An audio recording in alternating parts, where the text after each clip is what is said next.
Chapter 1. Pain. Yiqing Luo felt a sharp pain all over her body as if thousands of sharp blades were slicing her body. Especially where her heart was, it felt like there was a ball of fire burning in her body, wantonly burning her everything. Yiqing Luo wanted to reach out and rub her eyebrows, but found that her whole body was weak and she couldn't even move her fingers. An indistinct voice drifted into his ears. "Fourth young master, is it really okay to do this?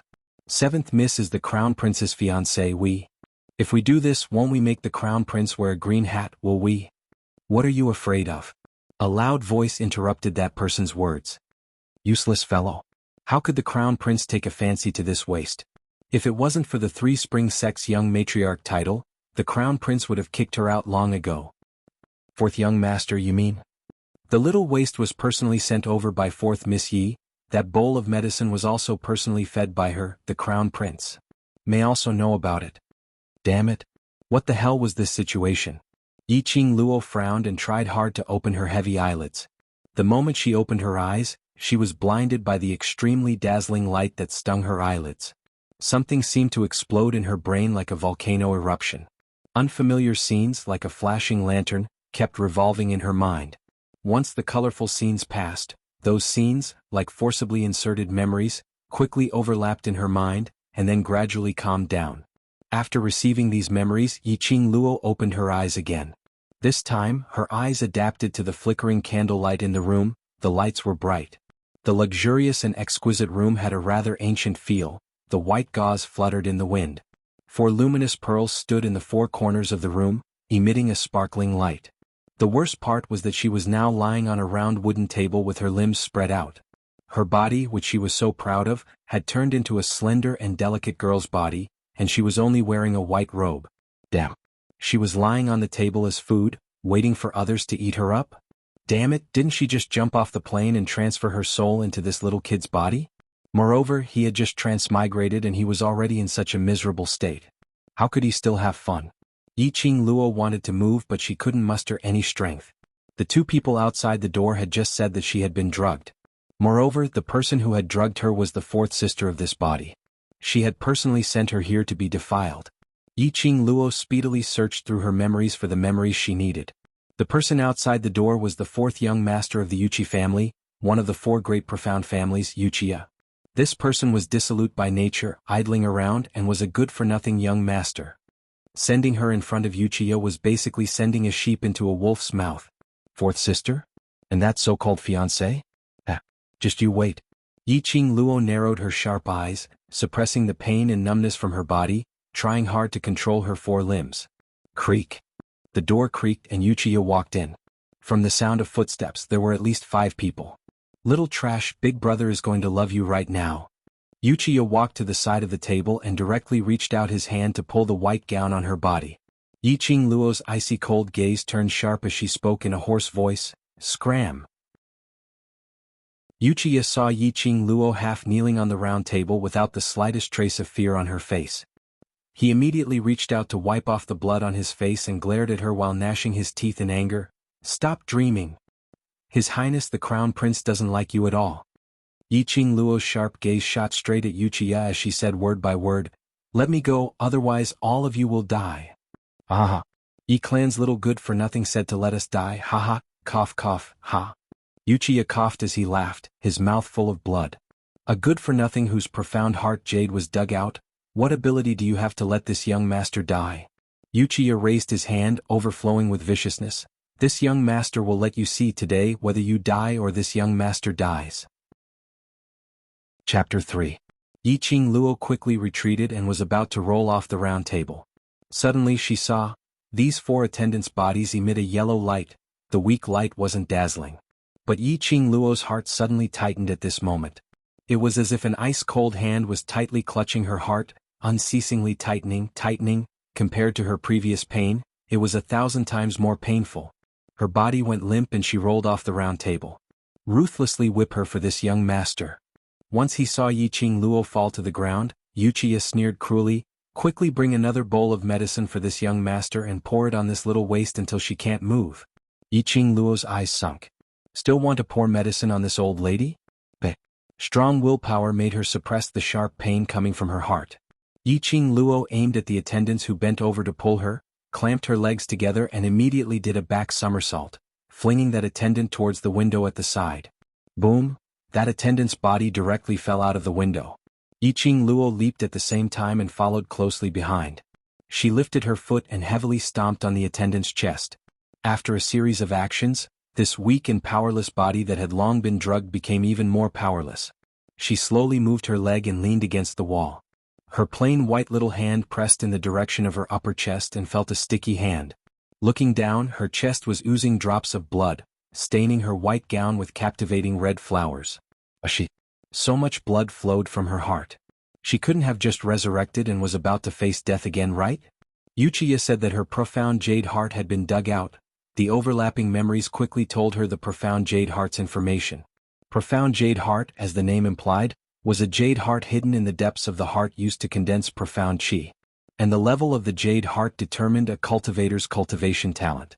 Of course, those who had a profound jade heart might not necessarily become a cultivator. Like her.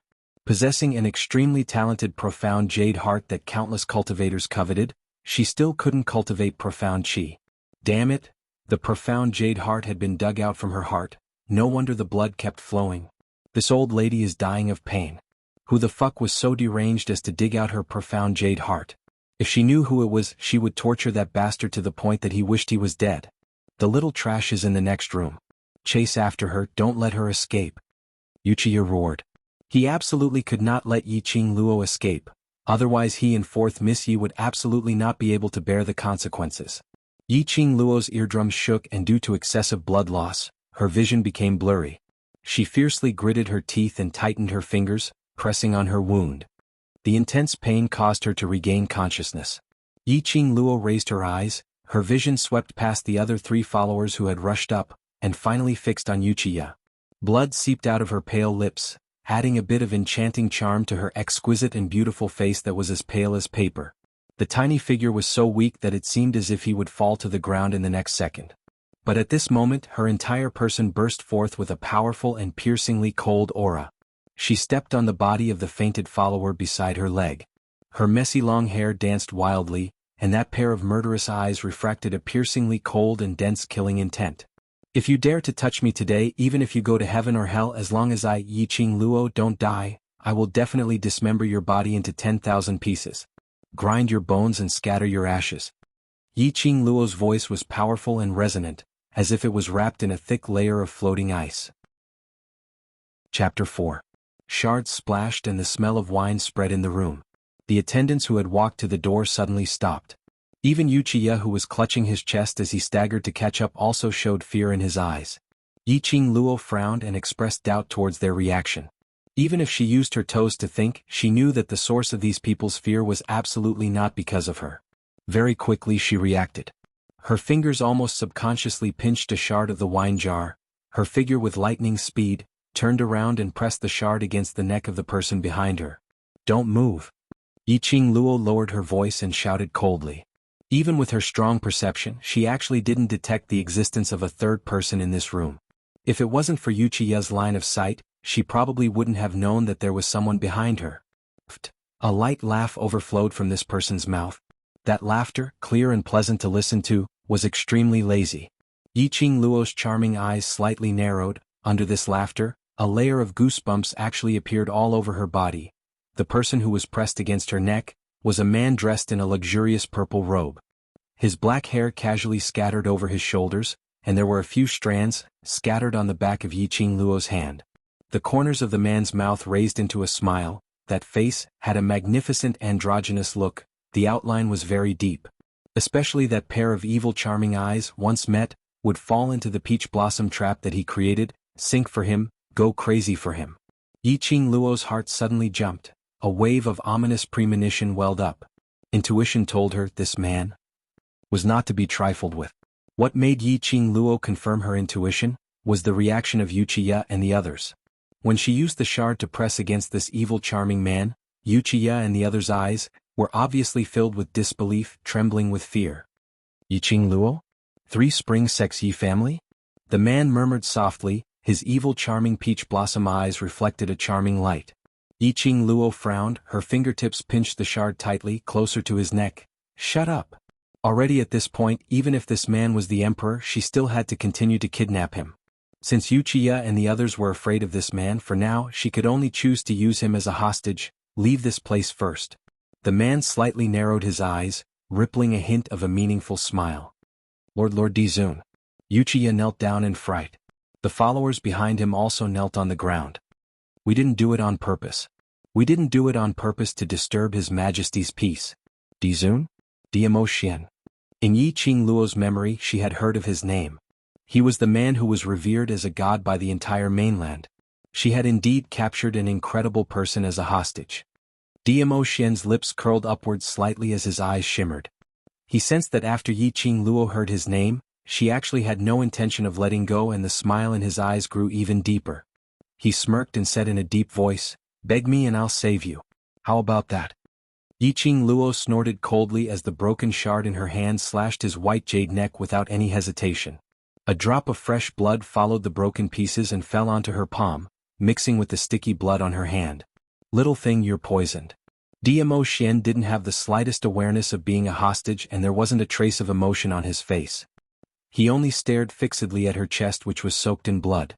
Your profound heart jade was actually dug away, so pitiful. His tone was indifferent, and there was not the slightest hint of regret.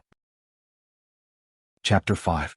Little thing, your willpower is not bad, but in another half an hour, no matter how strong your willpower is, when the medicine enters the bone marrow, I'm afraid you won't be able to get up. Diamo Xian raised his brows. Begging me is the only way for you to survive. Yiqing Luo's pink lips curved slightly as she leaned in close to his face. In her pupils, that bewitching fox face was magnified. She smiled seductively between her lips and teeth. She enunciated clearly, "Before I die, it's not bad to bring the overlord along with me." Begging? She, Yiqing Luo, had lived for 2 lifetimes and still didn't know how to write the word begging. Haha. Interesting little thing. A light laugh overflowed from Diamo Xian's throat, his chest heaving up and down. The moment his voice fell, Yiqing Luo only felt the wrist that was holding the fragment was suddenly held by someone, and immediately after she felt the world spinning. She fell into a broad embrace. A fragrant sandalwood scent seeped into the nose.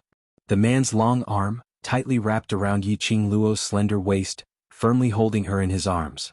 Yiqing Luo's blood dyed that luxurious purple robe red, but Diamo Xian didn't care much.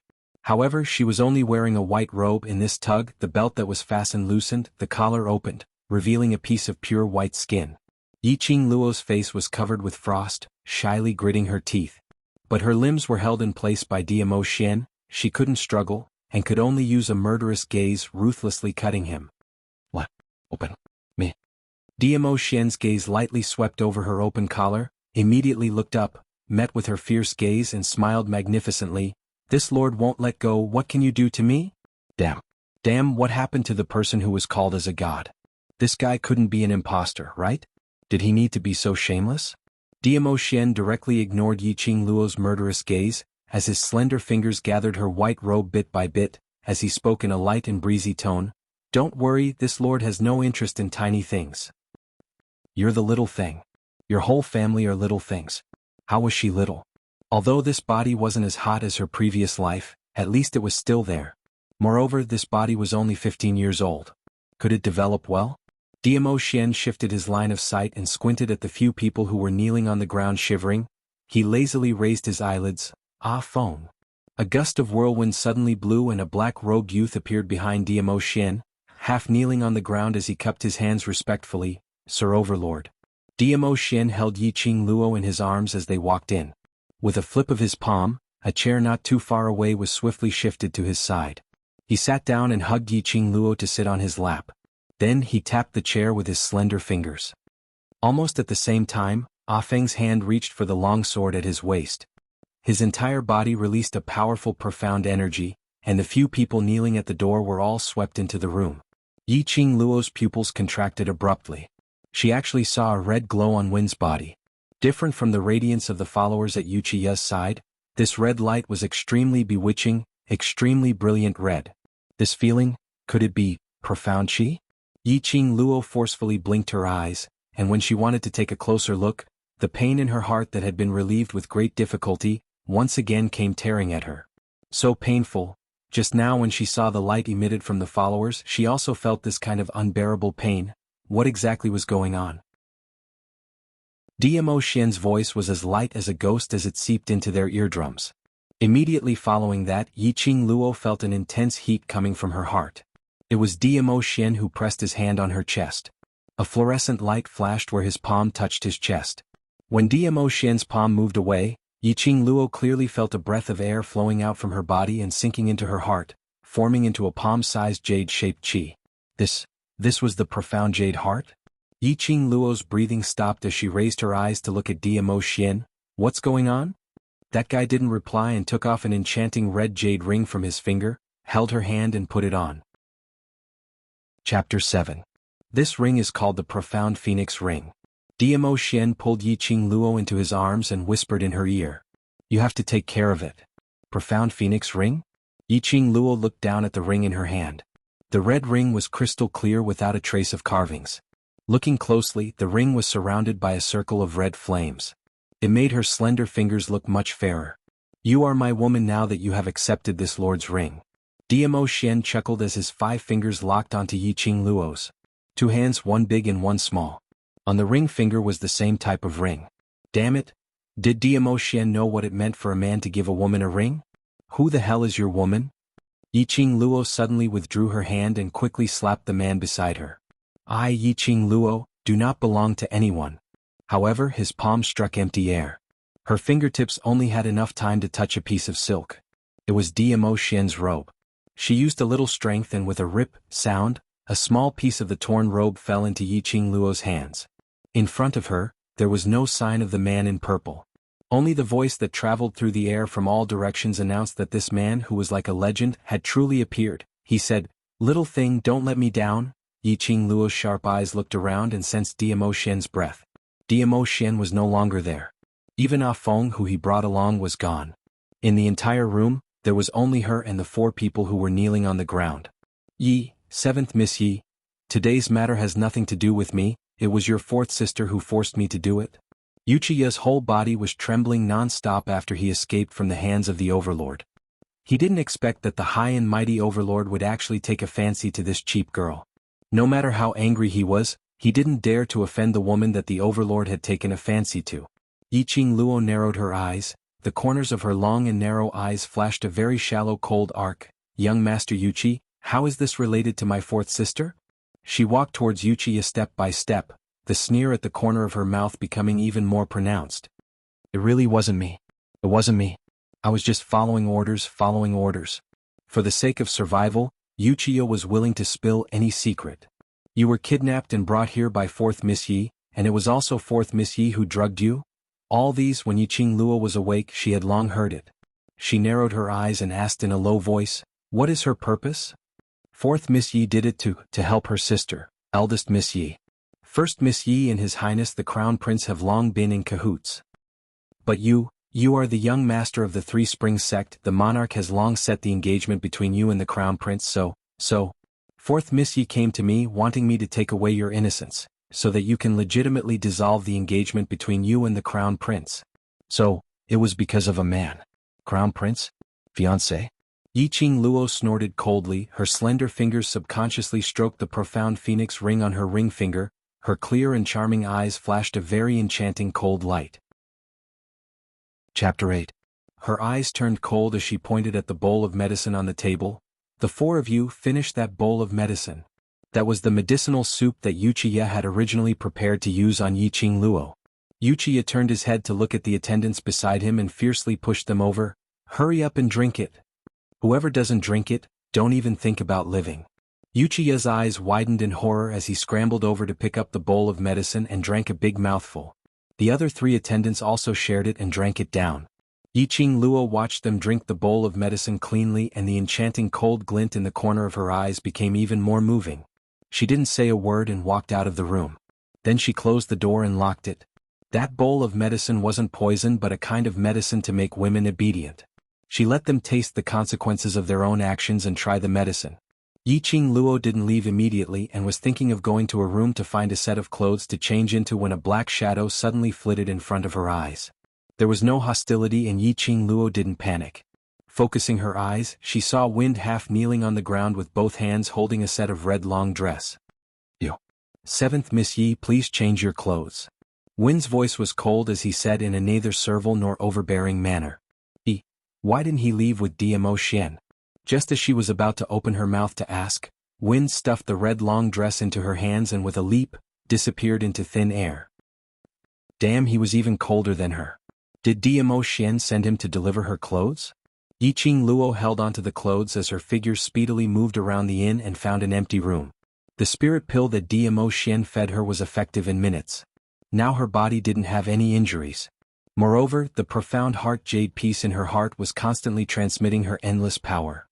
This was the profound heart jade that DMO Xian made for her. Profound heart jade, could it also be made?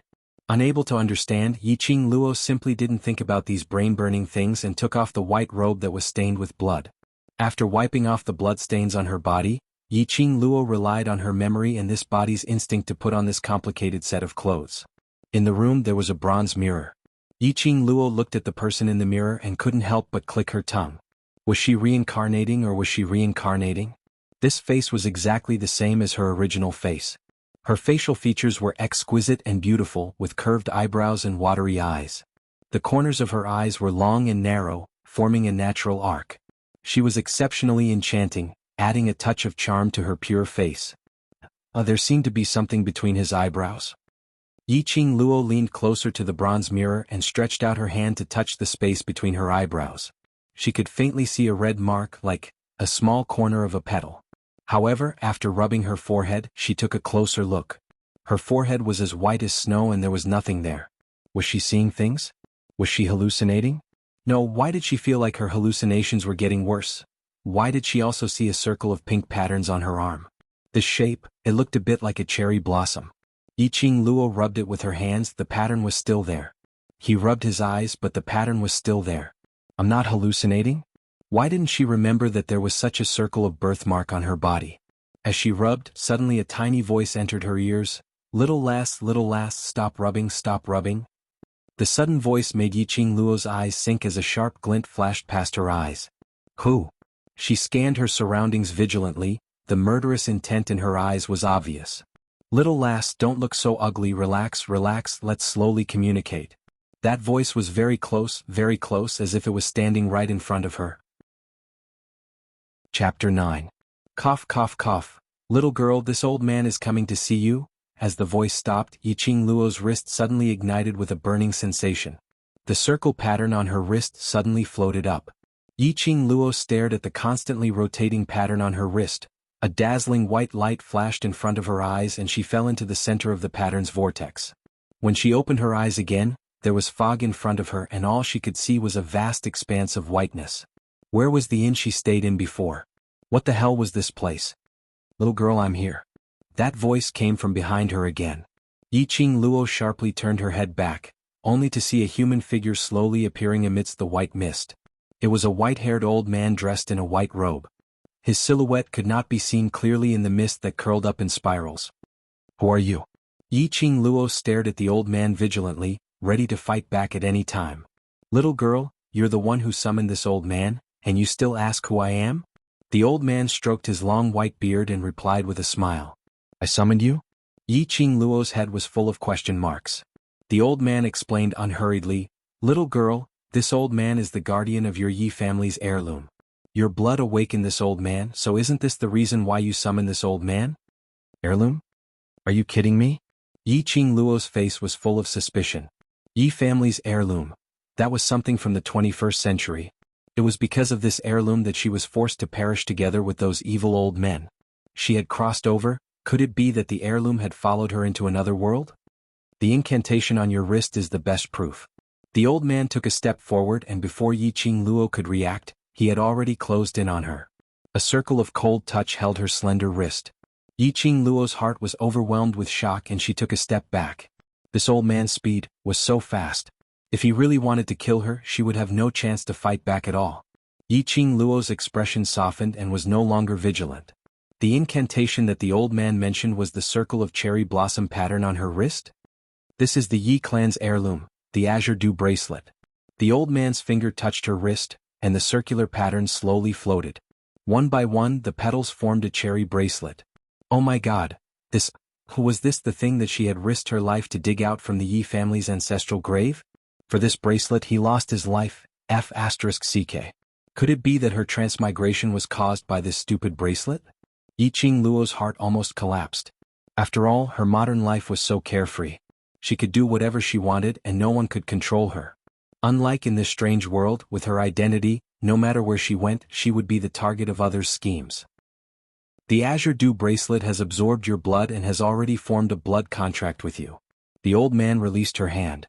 I am the guardian of the Azure Dew bracelet. From today onwards I will pass down all the mysteries of the Azure Dew bracelet to you.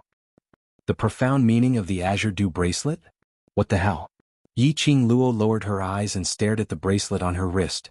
It turned into an incantation and sank into her skin. She thoughtfully stretched out her finger and brushed the circle of cherry blossom incantation, secretly thinking. In her previous life, those old men from the Yi family had been eyeing the heirloom for a long time. In order to obtain it, they did not hesitate to sacrifice their own lives. Chapter 10. Her Yi family's heirloom naturally belonged to her, Yiqing Luo. The Azure Dew bracelet is a legendary artifact left by the god race in Nirvana realm. It has 12 levels of purgatory. As long as you use your spiritual sense to enter the Azure Dew bracelet every night when you are asleep, you will be able to obtain an Azure Dew spell for every level you pass. Legendary grade? God race's artifact? Her family's heirloom was actually so awesome? One must know that in Nirvana realm, all the accessories were divided into 5 grades, from lowest to highest. They were common grade, white; ingenious, green; essence, blue; supreme, purple; legendary, gold; highest. Grade. God. Artifact. If she could comprehend the profound meaning within, wouldn't she be heaven-defying? In this strange world, who would she be afraid of? Yiqing Luo decisively raised her eyes, her long and enchanting eyes flashed with a trace of brilliance. I am just a waste, unable to cultivate profound qi. Are you sure I can become the owner of the Azure Dew bracelet? With this old man here, even if you are already a dead person, this old man can still bring you back from the dead and nurture you to become a worthy owner of the Azure Dew bracelet. The old man proudly raised his head. Pausing, his gaze swept over Yiqing Luo's body, revealing a meaningful smile. If you don't have the ability to surpass others, the Azure Dew bracelet won't choose you, nor will it absorb your blood. Only extraordinary people can obtain the Azure Dew bracelet's approval. Listening to the old man's confident words, Yiqing Luo's body seemed to have a surge of hot blood gradually boiling. The heart that had been calm for more than 10 years once again set off a whirlpool, huge waves rolling. The adventurer's heart began to awaken. Her pink lips at this moment hooked into a bloodthirsty and cold arc. All right, I accept the Azure Dew bracelet. From today onwards, I, Yiqing Luo, am the owner of the Azure Dew bracelet. Following her sonorous and powerful voice, Yiqing Luo only felt a wave of heat from her profound jade heart, quickly spreading throughout her limbs and bones. The glaring white light caused Yiqing Luo to subconsciously close her eyes. When she opened her eyes again, she had already returned to her original room, still sitting in front of the bronze mirror. Yiqing Luo immediately raised her arm and looked at her wrist.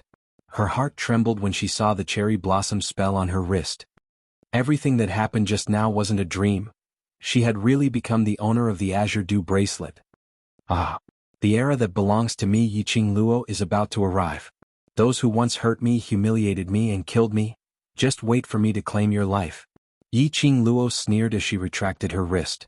Her wide red sleeves covered her fair wrist. She got up and left the inn.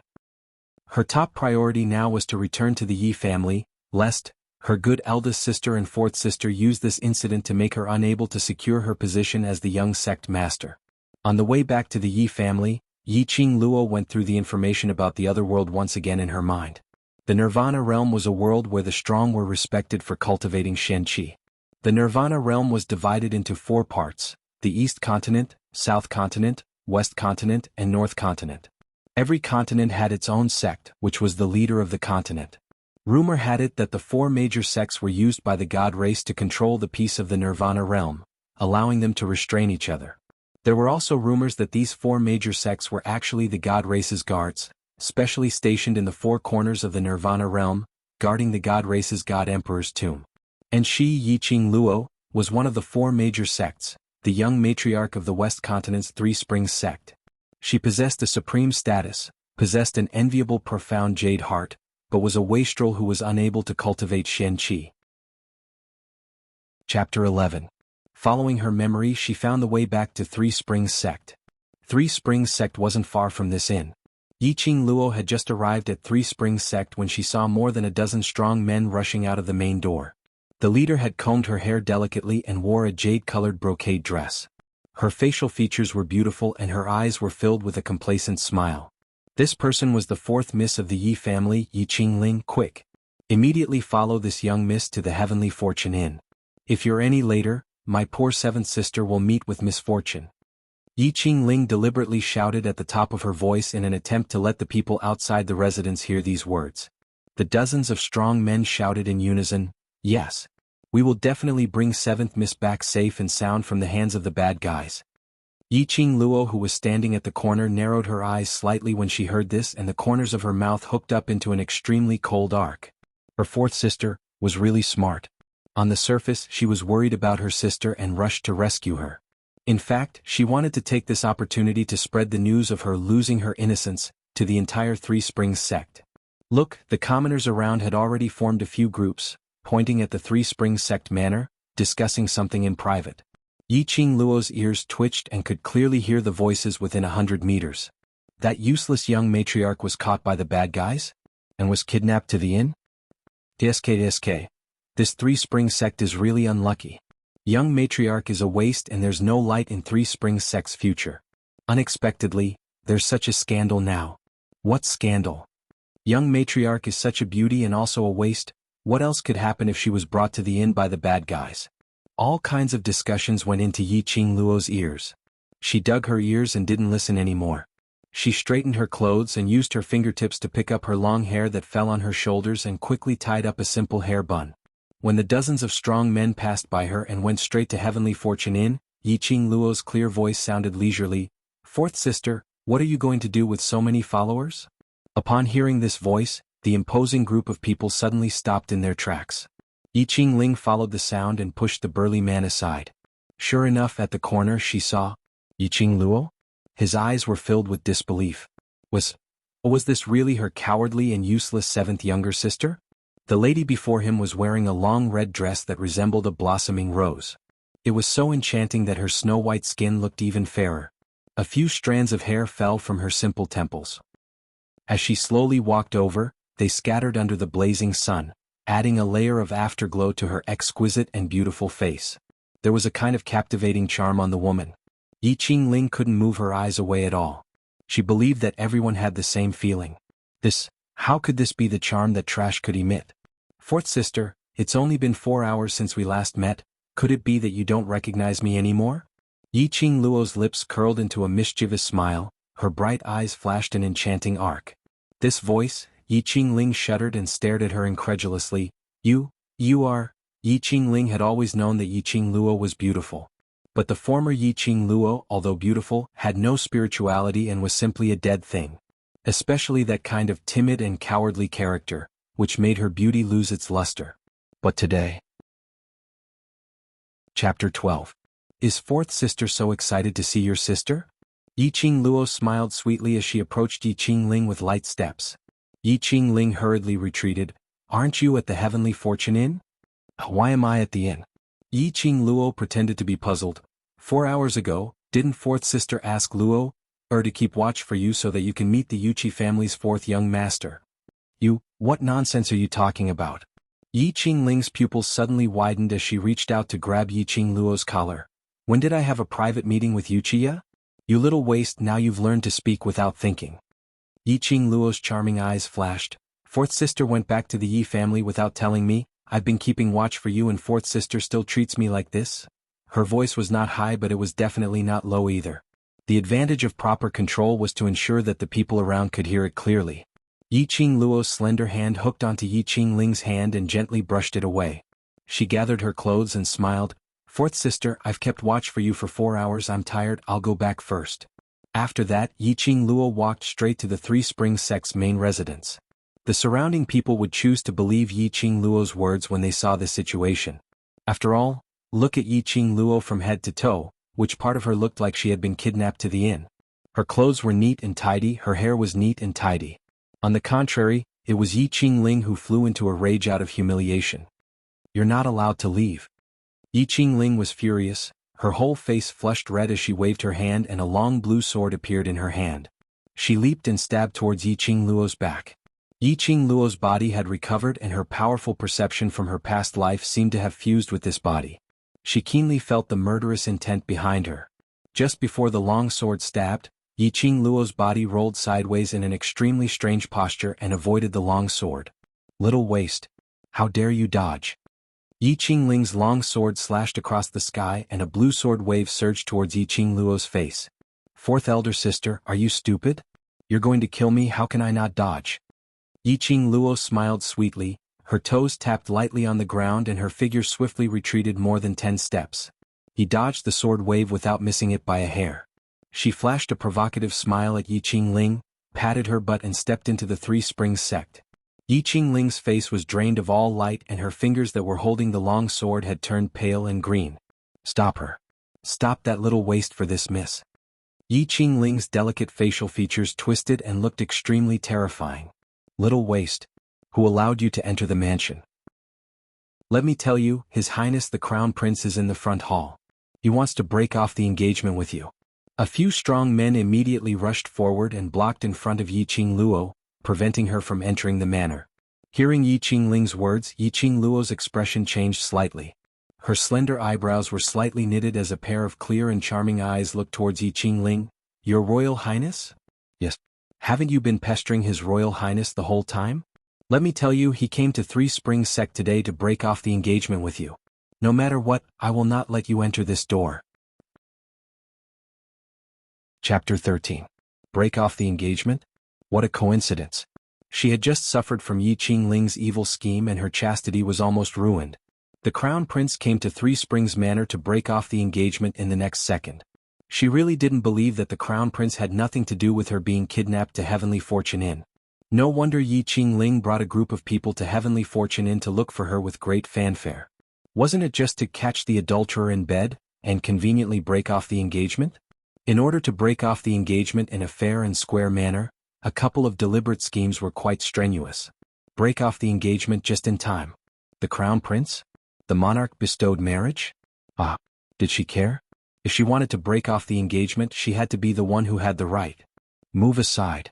Yiqing Luo glanced at the burly men in front of her and squinted her eyes. You are the Three Springs sect's dogs, how dare you block my way, are you looking down on Three Springs Manor? The burly men's expression suddenly changed as they looked at each other with fear in their eyes. Yes, even if Yiqing Luo was a waste, no matter how unfavored she was still the young matriarch of Three Springs sect.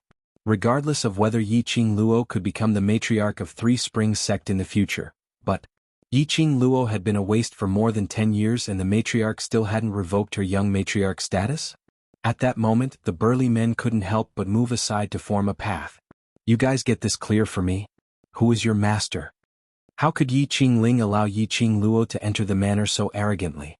If she let this waste disrupt her eldest sister's chances of becoming the Crown Prince's wife, how could she rely on her eldest sister to marry into the royal family? That's right. She couldn't let this waste succeed. Yiqing Ling's figure flashed and with a long sword in her hand, she stood in front of Yiqing Luo. I don't believe that I can't stop a waste like you. As soon as her voice fell, Yiqing Ling's body began to condense into a deep yellow light. She threw the long sword in her hand into the air. 2 fingers came together to control the long sword, rolling up a strong sword momentum and slashed down. Yiqing Luo's eyes flashed, her toes immediately tapped the ground lightly and retreated quickly out of the manor. The next second, a loud bang was heard and the main door of the Three Springs sect was tightly shut under the guidance of Yiqing Ling's profound qi. Yiqing Ling raised her long arm and the long sword landed firmly in her palm. The commoners who were watching from all directions were amazed.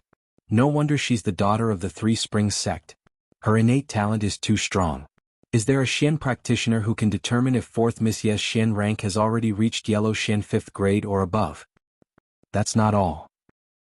Judging by the fluctuation of his chi, he is at least at the 9th grade. My God. 9th stage. The Three Springs sect is truly worthy of being the #1 sect in the Western continent. Humph. Now you know how powerful I am. Yi Qingling heard it and proudly raised her chin with one arm akimbo, pointing her sword at Yi Qingluo. Scared? If you're afraid, then kneel down and kowtow to me.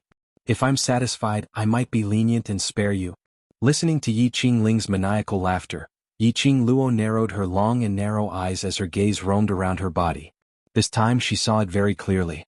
Yi Qingling's heart was glowing with a very strong dark yellow light. It was a light that was close to orange. From the memory of the original owner of this body, this almost orange light should belong to the Yellow Shen 9th grade and was about to advance to the Mystic Shen stage. In the Nirvana realms, martial arts was respected and the profound chi level determined the status. And this profound chi level was divided into 4 ordinary levels: yellow, profound, earth and heaven.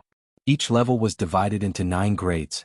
For every grade, a corresponding 5-pointed star would appear under the feet of the cultivator. Chapter 14. At Yi Qingling's age, to be able to reach the yellow profound 9th grade was indeed considered as a strong person in the eyes of ordinary people. But Yi Qingling was very unlucky. Today she was up against Yi Qingluo, who had already changed her soul. The smile on Yi Qingluo's lips did not diminish as she pressed her slender white hand on the position of her heart. What her palm touched was a burst of scorching heat. It was not an illusion. In terms of profound grade, she who had not cultivated yet was inferior to Yi Qingling. But she could clearly see the level of Yi Qingling's profound jade heart and could clearly see the 9 stars pattern under her feet. This was the same light that she saw on Wuxia's followers at the Heavenly Fortune Inn. At that time she had lost too much blood and her consciousness was eroded by the poison. She did not have time to take a closer look and her heart hurt so much that she almost fainted. The temporary profound jade heart that DMO Shen created in her body was still quite useful and allowed her to identify the opponent's profound grade. Little waste. How dare you laugh at me? Yi Qingling had been waiting for Yi Qingluo to shake her tail in fear and beg for her forgiveness. She did not expect that after waiting for a long time, Yi Qingluo gave a low sneer instead. Little emotions immediately surged up. Yi Qingling clenched her long sword tightly, a strong profound chi condensed on her long sword. The sword waves surged like raging waves, pressing down from the sky and covering the earth. A strong airflow revolved around Yi Qingling's body, rolling up a strong wind and blowing up the dust on the ground. The onlookers and a few ordinary people were thrown to the ground by this strong wind. There were screams of terror and cheers of amazement. Oh my God, if this sword technique hit Yi Qingluo, could she still survive? This young matriarch did not know how to appreciate favors and forgot her own status as a waste to provoke the 4th miss of the Yi family. She deserved it. Most of them had the mentality of watching a show. After all, in a large family, the drama of sisters killing each other was not often performed. The strong wind blew and the profound chi wrapped around Yi Qingluo. Her red dress bloomed like petals in the wind. Yi Qingling's move had gathered all the profound chi in her body, intending to take Yi Qingluo's life in one move. Yi Qingluo totally didn't hide, nor did she evade.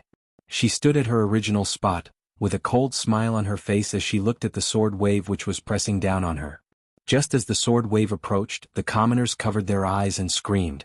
At that critical moment, Yi Qingluo shifted her feet slightly and somersaulted in the air, landing in front of Yi Qingling in an instant. She curled her lips into a charming smile. Yi Qingling's mouth was agape, a horrified expression was reflected in Yi Qingluo's pupils. Immediately Yi Qingluo clenched her fists and threw a seemingly casual punch straight at Yi Qingling's abdomen. A loud bang was heard and Yi Qingling's body was sent flying, crashing into the main door of the sect's residence. Along with the door it crashed to the ground. A mouthful of blood spurted out from Yi Qingling's mouth. She clutched her stomach in pain and had no strength to stand up. The common people were stunned and gasps sounded one after another. Were they seeing things? Were they dreaming? Three Springs sect's waist young matriarch actually avoided the sword technique of a yellow profound 9th grade cultivator? Not only did she avoid it, she even counterattacked. It was just a punch, a light punch. Yi Qingluo glanced coldly at Yi Qingling and sneered. Suddenly, a burst of footsteps was heard from inside the residence.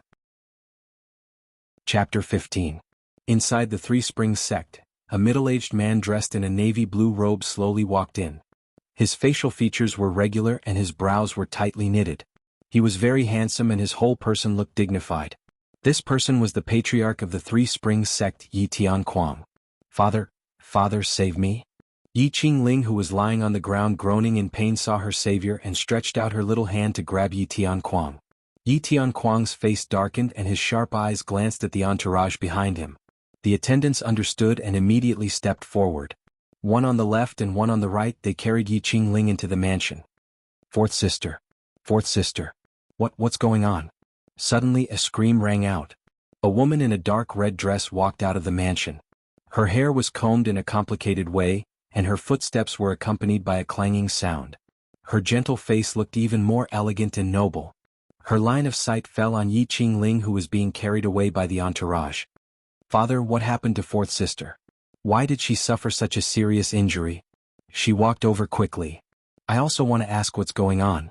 Yi Tianquang's cold and sharp eyes shot towards Yi Qingluo. But when his eyes met Yi Qingluo, a touch of surprise was fleeting. He was surprised by the change in her. Very quickly, he restrained all his emotions and shouted with a cold look in his eyes, "Evil girl! Get over here." Yi Qingluo crossed her arms over her chest and looked like she was watching a show. She didn't pay any attention to Yi Tianquang's shout. In her memory, Yi Tianquang was extremely disgusted with her. It could be said that Yi Qingluo's miserable days were caused by Yi Tianquang. Yi Qingluo didn't have a good impression of a father who didn't treat her like a daughter. In any case, she had always been alone. Evil girl. Seeing Yi Qingluo just looking at him with a mocking smile, Yi Tianquang's face darkened and condensed a profound chi into his palm and struck towards Yi Qingluo. This palm strike was enough to make the former Yi Qingluo die a violent death. Yi Qingluo moved her feet and changed her position in a flash to avoid the palm strike. Her eyes narrowed and a bloodthirsty cold light dyed her eyes red. My father, if I am an evil girl, then what are you? Everyone was stunned. This was Yi Qingluo? That cowardly little trash who didn't even dare to say a word actually had such a frightening expression? When that pair of enchanting eyes swept past him, it was as if he had fallen into an extremely cold place. Why don't you take a look at your own status, you? How dare you lay a hand on Ling? Following closely behind was the second madam of the Yi family, who was also Yi Qingjian and Yi Qingling's mother. The moment she saw Yi Qingling covered in blood and fainted while being carried away by the entourage, she was so angry that she trembled all over and couldn't wait to rush up and tear Yi Qingluo into pieces. You want to talk about identity with me? Fine, I'll talk to you about my identity. She's just a lowly concubine's daughter, yet she dares to join hands with servants and attempt to offend and humiliate the first wife's daughter in public. Yi Qingluo's lips curled upwards, revealing an enchanting cold smile. As the young master of the Three Springs sect, I naturally have to discipline fourth sister's behavior for the sake of the Three Springs sect, so that outsiders won't laugh at our Three Springs sect. You. The second madam clenched her teeth and was about to step forward and teach Yi Qingluo a lesson. But her wrist was held back by Yi Qingjian. Mother, this may be a misunderstanding, don't hurt the harmony of the family. Misunderstanding? Your sister is lying. The second madam's entire face was distorted as she gritted her teeth and pointed towards the direction of the house. Out of the corner of her eyes, she caught a glimpse of a black robe under her daughter's guidance and all her words were choked in her throat. Chapter 16. Master, look at our Ling, she's hurt like that. How could this be a misunderstanding? Second madam pulled Yi Tianquang's sleeves. Could it be that? Seventh Miss can't accept His Royal Highness breaking off the engagement, so. Yi Tianquang's face was livid, he furrowed his brows and stared at Yi Qingluo in disgust. Evil girl. Whether you accept it or not, His Royal Highness wants to break off the engagement with you, so this engagement must be broken off. Yi Qingluo raised her brows and revealed a thought-provoking smile. Break off the engagement with me and marry eldest sister, right? Who His Royal Highness wants to marry has nothing to do with you. Yi Tianquang was patient. Bastard. Hurry up and enter the residence. How long do you want to lose face? Seeing more and more people gathered around, Yi Tianquang couldn't use extreme measures to expel them, otherwise it would arouse public anger. His heart was half dead and he was even more disgusted with Yi Qingluo. Listening to Yi Tianquang avoiding the topic, Yi Qingluo smiled sarcastically. So father also knows that eldest sister and His Royal Highness have an affair behind my back. The surrounding commoners were originally discussing about Yi Qingluo's annulment of marriage, but when they heard this, All of them shot a strange look towards Yi Qingqian. Break off the engagement with Yi Qingluo and marry Yi Qingqian? Two sisters fighting over a man? Who would have thought that the Yi family's eldest miss who looked gentle and elegant was actually so unrestrained, behind her sister's back and with her sister's fiancé? You're slandering me. I didn't. Yi Qingqian's pretty face turned red, tears filled her watery eyes and she gripped her handkerchief tightly. That look, it really looked like she was wronged. Yi Qingluo raised her brows and dragged out her tone.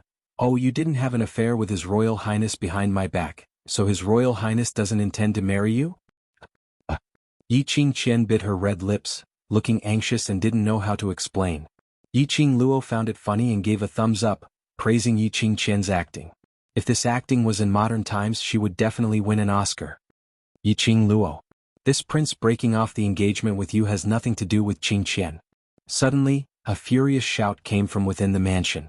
A man dressed in a black luxurious robe walked to Yi Qingqian's side as he wrapped his arm around her shoulder. The man's clothes were embroidered with a flood dragon totem. Only the current crown prince, Lung Fenghua, would dare to wear these clothes. Your Highness. Yi Qingqian held back her tears and called out pitifully.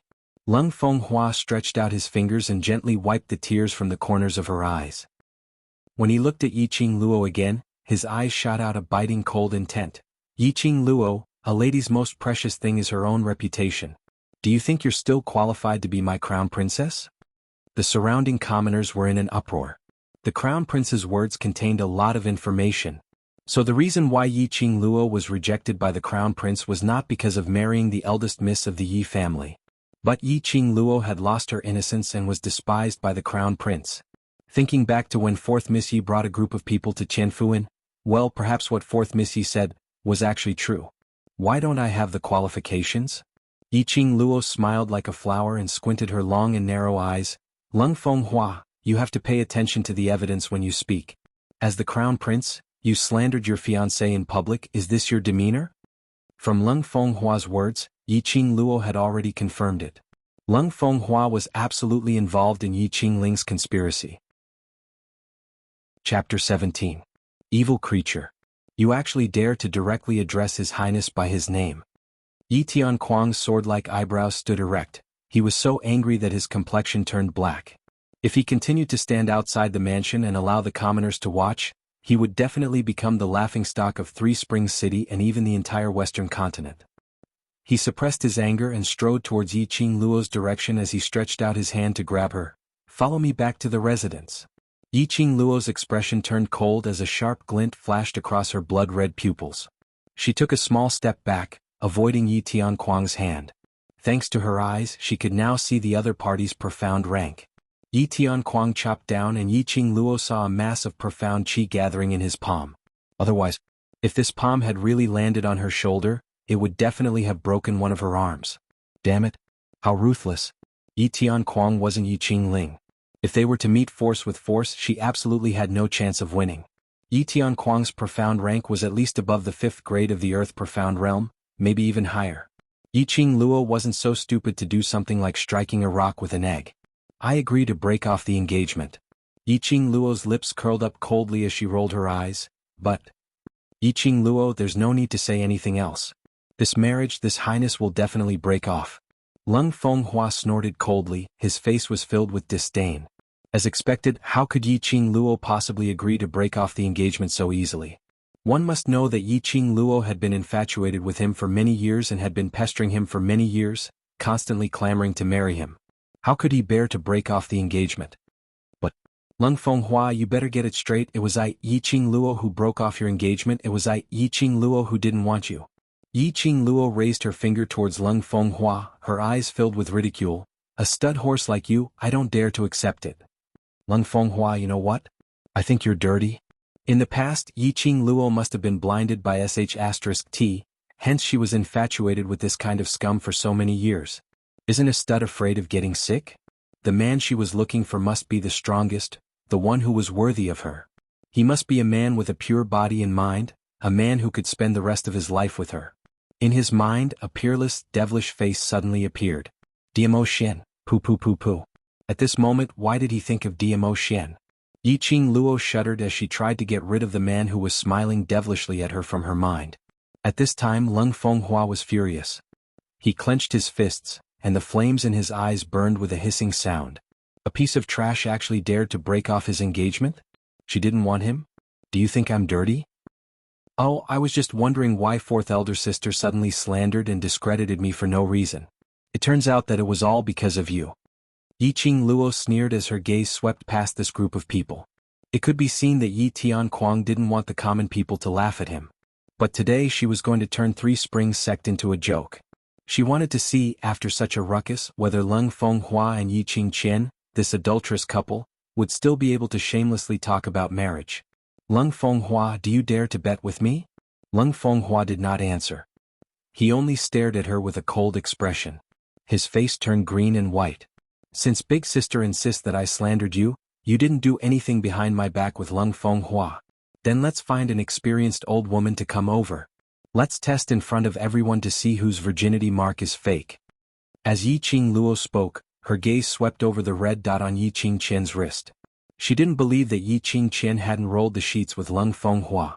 This bet Lung Fenghua absolutely didn't dare to bet. Once the virginity mark was found to be fake, didn't it mean that they had really done it behind her back? In the modern era, this kind of cheating behavior was intolerable. Chapter 18. Yiqing Qian's face flushed red, tears rolled down her cheeks. Seventh sister, you're shameless. Even if she really didn't have sex with Lung Fenghua, she didn't dare to test the virginity mark in public. This test, the white lotus image that she had painstakingly built up for several years, would be completely destroyed. Nonsense. Yi Tianquang's face turned green with anger, looking at Yiqing Luo's eyes more and more sinister. Uneducated wild girl, quickly get back to the ancestral hall. Yiqing Luo originally had a sneer on her face. When she heard Yi Tianquang's words, her heart suddenly felt a stabbing pain. She knew that this was the last emotion of the original owner of this body. After that, the dull pain dissipated and her heart turned cold. Yiqing Luo slowly raised her hand and pressed on the place where her heart was. Yiqing Luo, don't worry, from today onwards I will live for you. When she looked up again, her eyes were already filled with ruthlessness. Her lips, bit by bit, hooked up into a cold arc, sneering, yes, I Yiqing Luo, since I was born with a mother, a wild girl without a father to teach me. Of all the things he should not have said, he should not have said. Uneducated? Ah, if it wasn't for him spoiling his wife, causing her mother to die of illness in the abandoned courtyard when she was 5 years old, would she have lived so miserably for the past 10 years? What's more, my education is for people, not a group of beasts. Yiqing Luo stared at the row of people in front of her, spitting out each word coldly. That voice, as if from hell, made people's hearts tighten. Seventh sister. You're too rude. Yiqing Qian's eyes were red, a pair of beautiful watery eyes, staring straight at Yiqing Luo. As you said, you are the young matriarch of Three Springs sect, the Yi family's first wife's daughter. Then your every word and action represents the entire Three Springs sect. Today, in front of so many people in Three Springs City, you talked nonsense, offended your superiors. Don't you feel that you're wrong? No wonder she was a pure and flawless white lotus. In just a few words, he had shifted the blame onto Yiqing Luo, and even avoided the topic of testing the virginity mark. If I, as the eldest sister, am not able to let you remember your identity as the young matriarch, then I am not fit to be the eldest miss of the Yi family. Yiqing Qian's face was filled with righteousness as her slender jade-like hands pulled away the big hand that was wrapped around her waist. She raised her head and gently looked at Lung Fenghua. Your Highness Qin will bear all the consequences of Seven Sisters' disrespect towards you today. I hope that your Highness will not blame Seventh Sister for her rudeness. Lung Fenghua was mesmerized by this tender gaze and his heart melted. He couldn't help but hold Yiqing Qian's tender hand. Qian, you're just too kind. Yiqing Qian's cheeks blushed slightly as she pushed his hand away, indicating that there were commoners watching them. Their lovey-dovey looks made Yiqing Luo's stomach churn. Kindness? Which eye of yours saw that she was kind? Yiqing Luo pouted her lips but didn't open her mouth to interrupt their display of affection. Show all they wanted, the more they showed, the more it proved that Yiqing Qian was carrying her sister's back and had an affair with the crown prince. The eyes of the crowd were shining brightly. She wanted to see, after today, whether Yiqing Qian's reputation as a white lotus could continue to be maintained. Yiqing Qian walked out, a pair of beautiful eyes seemed to be unable to bear, but looked at Yiqing Luo with incomparable determination. Seventh sister, I hope you can understand my good intentions. Just as her voice fell, a strong gust of wind spread out from her feet. Chapter 19. Yiqing Luo rolled her eyes. If she wanted to teach her a lesson, then so be it. She even put on a "I hit you for your own good" look. She really didn't forget her white lotus nature at all times. Yiqing Qian stretched out her palm and a soft whip appeared in her hand. That pair of eyes looking at Yiqing Luo were full of helplessness, as if she was really forced to do something to her sister. Seeing Yiqing Qian make a move, Yi Tianquang took second Madam back and gave way. His attitude was very obvious. He didn't want to stop the fight between the two daughters. The onlookers looked on, some shook their heads and sighed. This kind of indifferent patriarch, it seemed that Three Spring Sect's fate had really come to an end. Yiqing Qian stepped on the ground, the soft whip waved in the air with a pa-pa sound. She approached directly, the soft whip came head-on. Yiqing Luo squinted, carefully scrutinizing the light of Yiqing Qian's heart. Brown, the light was very faint, faintly discernible. She should have deliberately suppressed her profound grade. Visual estimation, it was above the mystic profound grade, maybe even higher. Absolutely worthy to be called a profound chi genius. No wonder Yi Tianquang would pamper Yiqing Qian in the palm of his hand. The soft whip, nearing, Yiqing Luo curled her lips, just as that layer of brown profound chi lingered around the soft whip, approached her face, her body suddenly became extremely soft. With an extremely strange posture, she turned around and dodged. With another somersault in the air, she had quickly retreated to the crowd of people. The people were afraid that this battle would involve them. One by one they fled quickly. Yiqing Qian's eyes sharpened. She couldn't believe it. She didn't expect Yiqing Luo to have such a fast speed.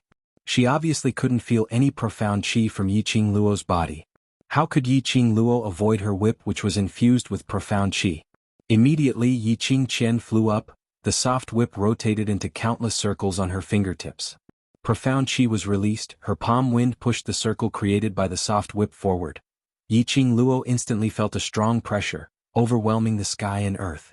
In front of her, she could only see the constantly rotating circle, spinning until her head was dizzy, her eardrums were filled with a chi-chi sound. Damn. Yiqing Qian really had some skills. This was the combination of Shen Qi and hypnosis. Can't look anymore. If she looked any further, she would easily be lost in the hypnosis.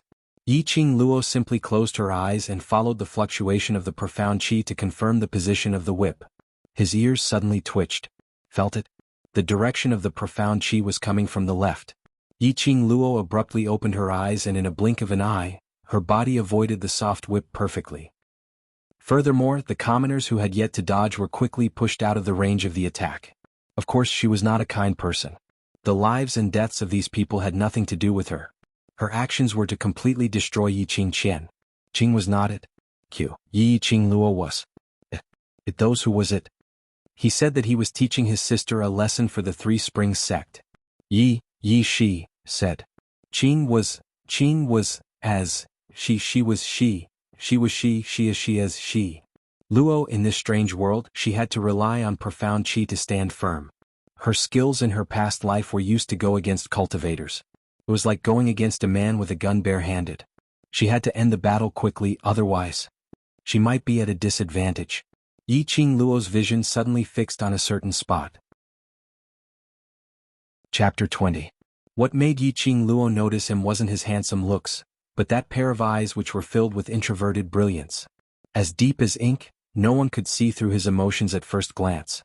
Yiqing Luo quickly moved closer to him and the people on both sides could not wait to avoid her. The man was the only one who stood still and waved his folding fan leisurely. Yiqing Luo moved closer to him and snatched the folding fan from his hand. "Master, let me borrow it." That folding fan felt good to the touch.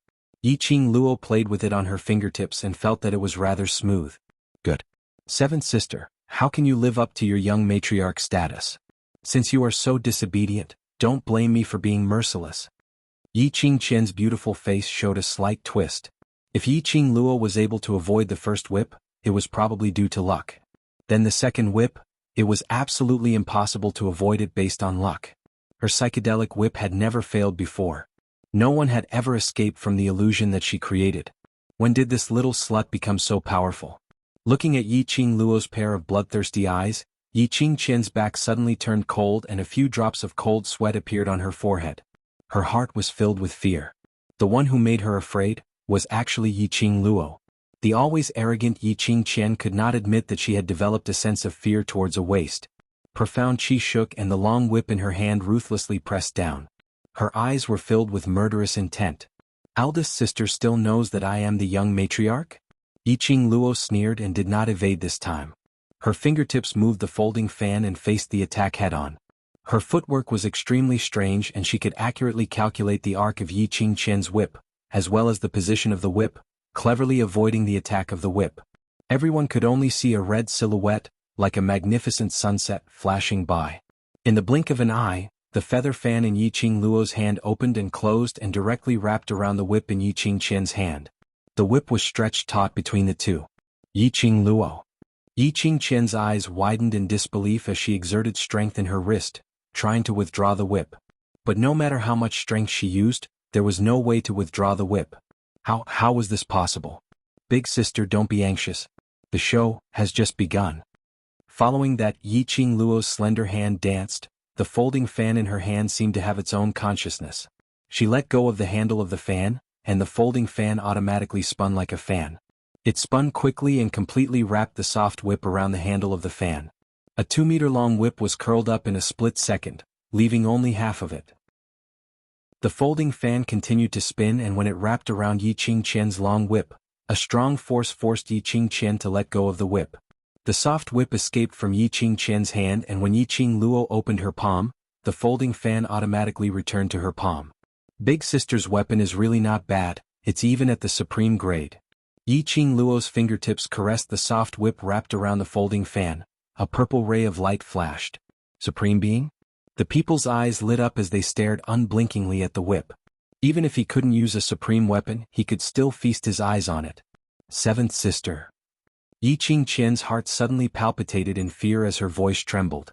She hadn't finished her words when she saw a black shadow coming down from the front. Ah! A sharp scream came out from Yi Qingqian's mouth. Chapter 21. Yi Qingqian's miserable howl made everyone's expression change. Yi Qing Luo's temperament was too hard to figure out. She waved the whip at the slightest disagreement. Damn, that whip was really ruthless. It directly hit Yi Qingqian's face, the skin was torn and the flesh was torn. The onlookers trembled and subconsciously touched their faces. What women cared about the most was their appearance. Especially Yi Qingqian, known as the #1 beauty, she cared about her beauty even more. Yi Qing Luo's whip simply took Yi Qingqian's life. Ah, my face. My face. Yi Qingqian screamed incessantly. She felt a burning pain on her face and her hands were full of blood. On her face, from her forehead to her mouth, there was a very conspicuous whip mark. The hand covering the wound was dripping with blood. It looked extremely terrifying. Jinner. Yi Qing Luo, you little slut, how dare you hit my daughter? Men, capture her for me. Catch this little slut. When second madam saw her daughter's proud appearance destroyed by Yi Qing Luo, she couldn't stay calm. She pounced forward, trying to snatch the whip from Yi Qing Luo's hand. But Yi Qing Luo whipped her back, rolled her up and flung her away. Second madam's body was like a kite with a broken string, falling heavily to the ground. She spat out a mouthful of blood. The commoners gasped one by one. It was an extremely bloody scene. Many timid people didn't even dare to look. Amazing. Really too amazing. Her attack was fierce and ruthless, not giving the opponent any chance to counterattack. Who dared to say that the Yi family's young matriarch was a waste? Who said they were in a hurry? She was called a waste?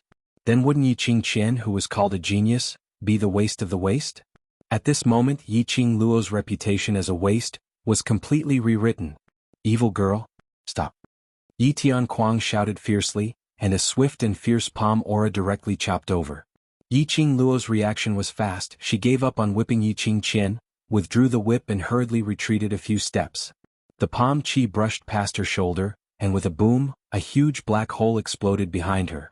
Yi Qing Luo's arm felt sore and numb as a sharp pain shot down from her shoulder. She steadied her footsteps and endured the pain from her arm. Her eyes were as cold as a sharp blade as she ruthlessly sliced at Yi Tianquang. Taking advantage of this gap, the second madam immediately called for her attendants to carry her daughter to the side. Consecutively, 2 daughters had fallen into Yi Qing Luo's evil hands. Second madam was also injured, so she hated and feared Yi Qing Luo. Yi Tianquang's cold and gloomy gaze swept over Yi Qingqian's ruined appearance. It was so horrifying, so terrifying, and he immediately flared up. Evil girl? Are you done messing around? You're simply audacious and presumptuous. A wisp of profound energy rose from his palms, and a strange light was faintly discernible. Yi Tianquang's eyes were filled with killing intent, his palms fiercely pushed towards Yi Qingluo's direction. Wait, suddenly when that palm wind blended into the air and formed an enormous black palm print, a dazzling green light blossomed and froze that palm chi in midair. As the green light became increasingly radiant, that palm chi and the green light fused, and with a boom it exploded. A gale suddenly arose and crushed stones were everywhere. Yi Qingluo was also forced to retreat a few steps by this gale. The gale dispersed and a black silhouette was revealed. He slowly lowered his hand that was raised high, and that pair of meaningful eyes deeply stared at Yi Qingluo. Chapter 22. It turned out to be Lung Fenghua. Why would he take the hit for Yi Qingluo? Yi Tianquang immediately withdrew his profound qi and retreated to Lung Fenghua's side. He couldn't guess the crown prince's thoughts and didn't dare to act rashly. Forget it, let's forget about the engagement. Lung Fenghua waved his hand, his eyebrows revealed a sense of arrogance. Seventh Miss is so ruthless for me, I feel very distressed. He slowly walked towards Yi Qingluo, wearing a black robe with golden edges, with a warm smile on his face. Seventh Miss, I can feel your infatuation for me. This engagement, I will not break it off. Yi Qingluo looked at him walking over as if avoiding the plague, extremely disgusted. Damn, how could he be so disgusting? Where did he get his confidence from? Where did his sense of superiority come from? Ruthless for him? And infatuated with him? Which eye of his saw her infatuation? Yi Qingluo's heart almost collapsed, shaking off the goosebumps all over her body. Do you not understand human language? It's not you who wants to break off the engagement, it's me, Yi Qingluo, who wants to break off the engagement. Lung Fenghua stretched out his hand to hold Yi Qingluo's hand was avoided, awkwardly paused in midair. He didn't get angry but instead laughed, withdrawing his hand with a smile on his face. I know you are throwing a tantrum no matter, since you want me to coax you, then I will coax you. Damn. Did he not understand human language? Yi Qingluo's mouth twitched, she felt that talking to Lung Fenghua was simply playing the lute to a cow. That guy was completely living in his own world. Just as she was about to open her mouth to ridicule, she heard Yi Qingqian, who was covering her face and sobbing softly, said, Your Highness. Your Highness. Yi Qingqian panicked. Under the blurred blood, Yi Qingqian saw that side of Lung Fenghua's face. The smile at the corner of his mouth, the glint in his eyes that said he wanted to use her for himself. This kind of look had appeared on him before. Your Highness. Yi Qingqian bit her red lips, she couldn't believe that His Highness would be interested in that waist. Obviously, His Highness hated that waist, didn't he? However, the man who had pledged his undying love to her at the bedside last night didn't even look at her. Daughter. It's all right, let's go back to apply the medicine first, mother will definitely cure your face.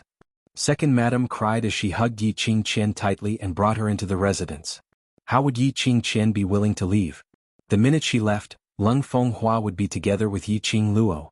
She had spent so much effort and even offered her innocence just to tie Lung Fenghua up. How could he be willing to let go? The position of the crown prince's consort could only be hers. Yi Qingluo took in all of Yi Qingqian's emotions. A playful and sly smile appeared on his face. Lung Fenghua, do you really want to coax me? Of course. Tell me, how do you want this prince to coax you?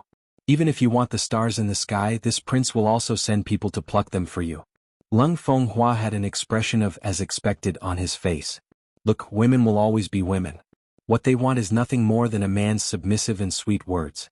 Yi Qingluo's smile deepened as her eyes curved. She threw the long whip in her hand in the direction of Lung Fenghua. Pa! The long whip fell at the feet of Lung Fenghua. I want you to destroy this whip for me. Yi Qingluo raised her eyebrows and smiled teasingly. Lung Fenghua was stunned. Not only him, the surrounding people were also stunned. That was a supreme-level weapon. It was considered good to be able to find 3 supreme-grade weapons in the entire Three Springs city. Destroy it just like that. Chapter 23. Yi Qingluo, you dare? That was a birthday gift from my father. Yi Qingjian angrily pointed at Yi Qingluo. Her whole body was trembling, the wound on her face was in severe pain. Back then Yi Tianquang had expended a lot of manpower, wealth and material resources for this whip. How dare Yi Qingluo, how dare she? Yiqing Luo turned a deaf ear, crossed her arms over her chest and looked at Lung Fenghua with a faint smile. Why is this the way Crown Prince coaxes a woman? Lung Fenghua narrowed his eyes and pondered. Even as the Crown Prince, he did not have a supreme being weapon. He really couldn't bear to destroy it just like that. Seventh young lady, this is a good weapon. This prince sees that seventh young lady's whip technique is quite good. Why don't you keep it for my own use? Lung Fenghua discussed. Yiqing Luo's lips curled up coldly, her eyes filled with disdain. This young matriarch has no interest in other people's used things. After saying that pair of charming eyes swept up and down Lung Fenghua, hinting at something. However, Lung Fenghua did not know. It wasn't impossible to destroy the supreme level whip. If he could coax Yiqing Luo to calm down and let her become his fiancée once again, it would be a worthwhile deal. He had heard that Yiqing Luo was a person who possessed an extremely strong profound jade heart. A waist suddenly changed so much. As an earth profound 6th grade, he was actually unable to detect the slightest fluctuation of profound chi on Yiqing Luo's body. This was absolutely because her profound jade heart had awakened. Lung Fenghua's eyes glimmered as he made his decision. All right. In order to make 7th young miss happy, this prince will listen to you today. With a flick of his sleeve, a powerful profound energy was released from his body. He raised his palm high and slashed at the whip on the ground. Boom! With a loud bang, a huge hole was blasted open in the ground. The heat wave rolled up the rubble and dust on the ground. Gasps could be heard from all around. The people were shocked by Lung Fenghua's power. Just now, the Crown Princess Xian Qi was able to block the Three Springs Sect's Lord's palm. The sect master of the Three Springs sect was the faith of the West Continent. The Crown Prince was even more powerful than the Lord of the Three Springs sect. The commoners craned their necks to look at the ground that had been blasted open. In the pitch-black pit that looked like it had been struck by lightning, the supreme martial artist level whip was broken into 3 pieces. A purple light faintly flashed. This was the spiritual energy of a supreme weapon. Suddenly an old voice sounded in her mind, "Lass, quickly put away that purple spiritual energy, it's good for you." Yiqing Luo was shocked. She shook her head. Only then did she remember that the old man nestled in the azure dew bracelet had already merged with her soul, and could communicate spiritually with her at any time, anywhere. Old man Song, what should I do? Use the phoenix ring to absorb the purple spiritual chi. You must be fast, the purple spiritual energy will disappear immediately. Old man Song briefly explained the steps. Yiqing Luo lowered her eyes and looked at the red ring on her fingertip. Touching it, he followed Old Man Song's instructions and aimed it at the purple spiritual energy. The purple light shot into the profound phoenix ring like a bolt of lightning. The light of the long whip dimmed in an instant. My whip! My whip! Yiqing Qian watched her own long whip turn into a dead object as she screamed out in a heart-wrenching manner. Yiqing Luo raised her eyebrows, her lips hooked up into a sweet smile, bent down, picked up the 3 pieces of the whip, and casually threw it to Yiqing Qian. Here, big sister, your whip, I'm returning it to you. The 3 pieces of the whip hit Yiqing Qian's body. She was so angry that her eyes turned red, her throat was sweet, and she spat out a mouthful of blood. Chapter 24. TSK fainted already? Yiqing Luo looked disappointed, shook her head and sighed. The show is over, let's disperse. She stretched her body and walked into the mansion. It seemed that everything that happened just now was just a farce in her eyes. Lung Fenghua hurried to catch up with a happy face. 7th miss, you are forgiving. Stop. Yiqing Luo raised her hand and gestured a stop finger. His Highness's ability to coax women is too poor. I have decided to break off the engagement. She said it as if it were a breeze in a cloud. Her eyes curved, the corners of her mouth curved. Her beautiful face appeared to be at ease and contented. That prideful and elegant aura spread out from her body. Lung Fenghua was more and more sure of his thoughts. A touch of determination flashed in his eyes. No problem, I have the confidence to capture 7th Miss's heart. He put on a smile that he thought was elegant. Yiqing Luo rolled her eyes. Lung Fenghua, do you really not understand human language? This kind of scum, disgusted at first glance. She couldn't be bothered with him anymore, waved the fan in her hand and looked up to the crowd to find the man who had just borrowed the fan. But after glancing around, she didn't see the man's figure. Did he leave? Forget it, Three Springs City was only so big. If there was a chance to meet again in the future, she would return the fan. At that time he would also be able to repay this favor. Yiqing Luo kept her folding fan and swaggered into the residence. A few attendants wanted to stop her, but when they thought of Yi Qing Luo's fierceness, how would they dare to step forward? They could only let Yi Qing Luo disappear from their sight. Yi Tianquang broke out in cold sweat, looked at Leng Fenghua's expressionless face and smiled. Your Highness, please don't be angry at a waste. That little waste is taking advantage of you. I will. What waste? She is my future crown princess. Leng Fenghua's eyes were malicious, coldly glancing at Yi Tianquang, very unhappy. Yi Tianquang shrunk his head and nodded repeatedly, yes, yes. Stepping into the mansion, she followed her memory back to her courtyard. This was the most remote courtyard in the Three Springs Manor. It was also the place where her mother used to live. The courtyard was extremely dilapidated. Withered yellow branches covered the ground, and smoke and dust surged, emitting a damp and moldy smell. Walking in, Zhang Xian could see that the courtyard was filled with cobwebs. Ever since her mother passed away, Yi Qing Luo had been living here alone, with a crippled maidservant taking care of her. Yi Qing Luo had no time to care about the shabbiness of this place. As soon as she entered the courtyard, she went straight to her room. As soon as he stepped through the door, he felt a stifling sensation in his chest, and he spat out a mouthful of blood. Her body fell heavily to the ground. Although she had narrowly avoided Yi Tianquang's palm strike, she had still been injured by the profound energy. Since then, his arm had already been broken and he was in excruciating pain. He had been holding it in, until now. Yi Qing Luo fiercely wiped off the blood stains on the corner of her mouth, as she leaned against that creaking door as she panted heavily. In order to survive in this strange world, she must make use of the profound jade heart that Dmo Xian had created for her as soon as possible to cultivate profound qi. Only strength was the real capital to survive.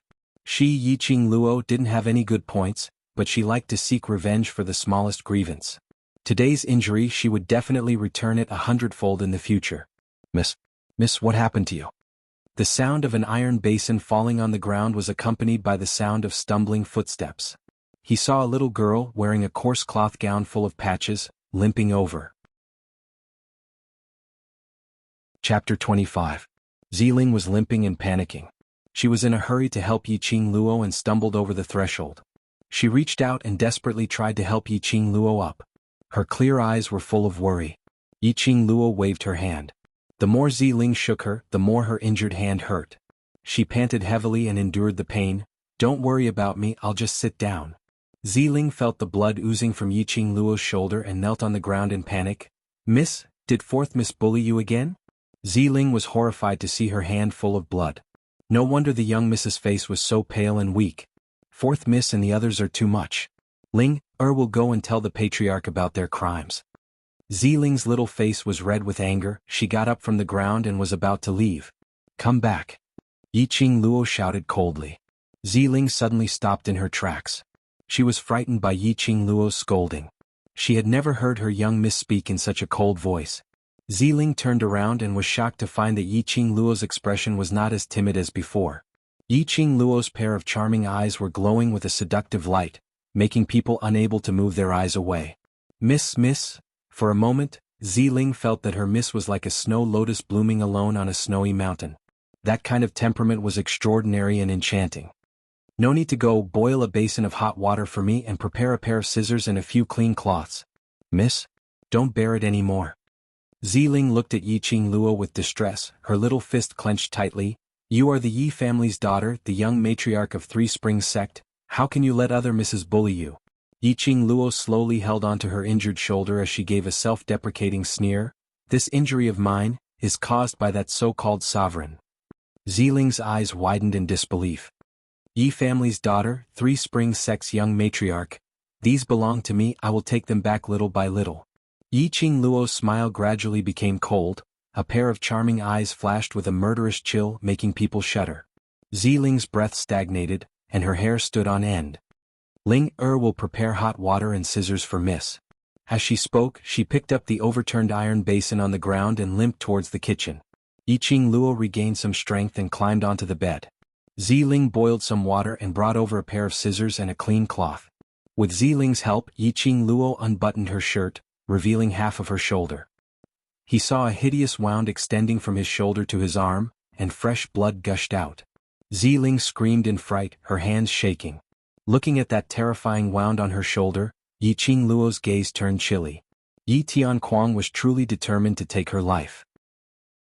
Since he hated her so much, why hadn't he promoted second foreign to first foreign after so many years of her mother's death? Not only did she retain her identity as the daughter of the first wife, but she also retained her identity as the successor of the Three Springs sect. How strange. Yiqing Luo withdrew all her thoughts. Scissors. Ziling handed over the red-hot scissors in a daze. Yiqing Luo clenched her teeth as she endured the pain and nimbly dealt with her wound. After the wound was bandaged, Yiqing Luo lay on the bed, covered in cold sweat. "Miss, would you like some porridge?" Ziling picked up a black thing and brought it to Yiqing Luo's lips. A strange smell was extremely pungent. Yiqing Luo frowned. "What is this?" Chapter 26. It's not the rice. Yiqing Luo propped herself up and took the bowl of porridge. She poked her finger into the rice porridge. She dipped a little and put it under her nose. "Miss, this porridge?" Yiqing Luo's eyes were suddenly filled with an eerie chill. She handed the bowl back to Ziling, took out a piece of cloth and wiped her fingers. "Whoever gave the rice, this bowl of porridge will be given to them." Ziling's hand trembled as she held the bowl. "Miss, you mean someone?" She didn't even dare to continue thinking about it. Her little face turned pale and she knelt on the ground. "It's Linger's fault. Linger didn't even notice that the porridge was poisoned. If you really think you're wrong, then do as I say." Yiqing Luo lazily narrowed her eyes. But Linger." Ziling bit her lower lip. "Linger doesn't dare." The person who gave her the rice was Aunt Zhang from the kitchen. Aunt Zhang was from the second household. Relying on the second madam's favor, she was regarded as the head of the maids in the residence. With a wave of her arm, many maids and attendants responded. How could she feed this bowl of poisoned porridge to Aunt Zhang? "I don't need useless people by my side." Yiqing Luo lazily lifted her eyelids, the corner of her mouth hooked up in a mocking arc. "If you can't even do such a simple thing, you can leave." Ziling trembled and wanted to open her mouth to plead. But when she met Yiqing Luo's eyes, all the words were stuck in her throat, unable to spit out. She trembled and lowered her head, her scalp was numb, and squeezed out a word from between her teeth. "Yes." Ziling held the porridge in her hand and turned to leave the room. Just at the door, Yiqing Luo suddenly said, "Ziling, don't think I'm cruel. Since she has the guts to poison me, she has to bear the consequences. If she doesn't die, sooner or later, the one who dies will be me." Ziling's back stiffened. After a long while she turned around. Her eyes were full of tears and her voice was firm. "Miss, don't worry. I will definitely complete the task." After that, she ran out of the room. Yiqing Luo retracted her vision as a sliver of exhaustion surfaced between her brows. "Old man Song, is there any way for me to cultivate profound energy right away?" She closed her eyes and connected her spiritual sense to the azure dew bracelet. Old man Song said unhurriedly, "It's not that there isn't a way, but it's a bit troublesome." Right now, she had an incomparable thirst for power. As long as there was a way, it wouldn't matter even if it was a little troublesome. "This body of yours is very strange." Old man Song furrowed his brows. "Your meridians seem to have been sealed by some kind of power, causing your meridians to be blocked. You're unable to cultivate profound energy." "Sealed?" "This old man is also unable to detect the source of that power. If you want to cultivate profound qi, you can only refine a high-grade marrow cleansing pill to change your physique." On this point, old man Song also couldn't give an answer. High-grade marrow cleansing pill? Yiqing Luo's lips twitched. "It's easy for you to say, you're so powerful, why don't you do it?" What a joke. In his memory, only a grandmaster apothecary could refine a high-grade marrow cleansing pill, and the success rate was less than 50%. Apothecary, there were 8 levels. The most common ones were medicine slave, medicine apprentice, medicine master and grandmaster apothecary. After that, there were medicine grandmasters and even medicine sovereigns. Looking at the entire Nirvana continent, there were probably less than 10. Not to mention the mythical level of medicine immortals and medicine deities. She had never come into contact with alchemy, she couldn't even be considered a medicine slave. How could she refine a high-grade marrow cleansing pill? Chapter 27. Since I asked you to refine a top-grade marrow cleansing pill, I naturally have full confidence. Yiqing Luo's eyes lit up. "Really? You have a way to quickly promote me to a grandmaster?" Old man Song snorted and proudly raised his eyebrows. "Lass, you just have to remember, follow me and you will have meat to eat." As he spoke, a white light emitted from old man Song's hand, and a green-shelled paper book floated above his palm. Old Man Song moved his fingers and the paper book flew towards Yiqing Luo. Yiqing Luo reached out and caught it. There were 4 big words printed on the paper book: 100 medicines pill. What the hell? Yiqing Luo held the paper book, the corner of her mouth twitched. Don't tell me you want me to follow this secret manual? To learn alchemy? In her memory, alchemist was the most difficult of all the secondary professions. Because alchemists not only required a strong, profound jade heart and mental strength, but also extremely good luck. The success rate of alchemy was simply too low. Moreover, the amount of medicinal ingredients needed was too large. In the Nirvana continent, the price of ordinary medicinal ingredients was usually more than 10 silver coins. Without a strong character and a wealthy backer, it was impossible for an ordinary person to practice alchemy to a high level. Yiqing Luo's heart turned cold. If she started to practice alchemy now, she would probably need a year and a half to reach the level of a grandmaster. How could she wait for such a long time? Others might need a year and a half, but you don't. Old Man Song seemed to see through Yiqing Luo's thoughts. He stroked his beard and his eyes under his white eyebrows swept over Yiqing Luo. Although your profound jade heart is not as strong as before, but this body has been nourished by the super strong profound jade heart for more than 10 years. Your mental strength is also 100 times stronger than ordinary people. Most importantly, you have the profound phoenix ring on you. The alchemy equipment and medicinal ingredients inside are enough for you to rush to the level of a grandmaster. Profound phoenix ring? Yiqing Luo raised her hand and her gaze fell on the ring on her finger. What on earth is this? It could help her rush to the level of a grandmaster? So awesome. This is a spatial ring. Old Man Song's expression was one of recklessness. The profound phoenix ring is a supreme grade accessory. It can store tens of thousands of items. Most importantly, the profound phoenix ring can also store spiritual energy. Yiqing Luo recalled that not long ago she had followed Old Man Song's method and absorbed the purple spirit chi from Yiqing Qian's supreme grade long whip. She nodded and said, "It's really a good thing." No wonder when Diamo Xian put the ring on her finger, that guardian Ah Feng had such a strange expression. It was a supreme being grade ring that could even store spiritual energy. Since Diamo Xian had already been delivered into her hands, then he could forget about getting it back. All right. Yiqing Luo placed the book into the profound phoenix ring. Let me try first. Right now, she could only brace herself and work hard. This was the only path she could take. Imperial Palace Sub-Palace. In the main hall sat a noble man dressed in luxurious purple robes. He leaned against the soft chair in an extremely lazy manner. His long, narrow, and charming black eyes were gleaming with light. That face could be called a peerless beauty. Just a glance was enough to steal one's soul. How is it? The man's voice was deep and magnetic. Listening to it, it was like a feather was tickling one's heart.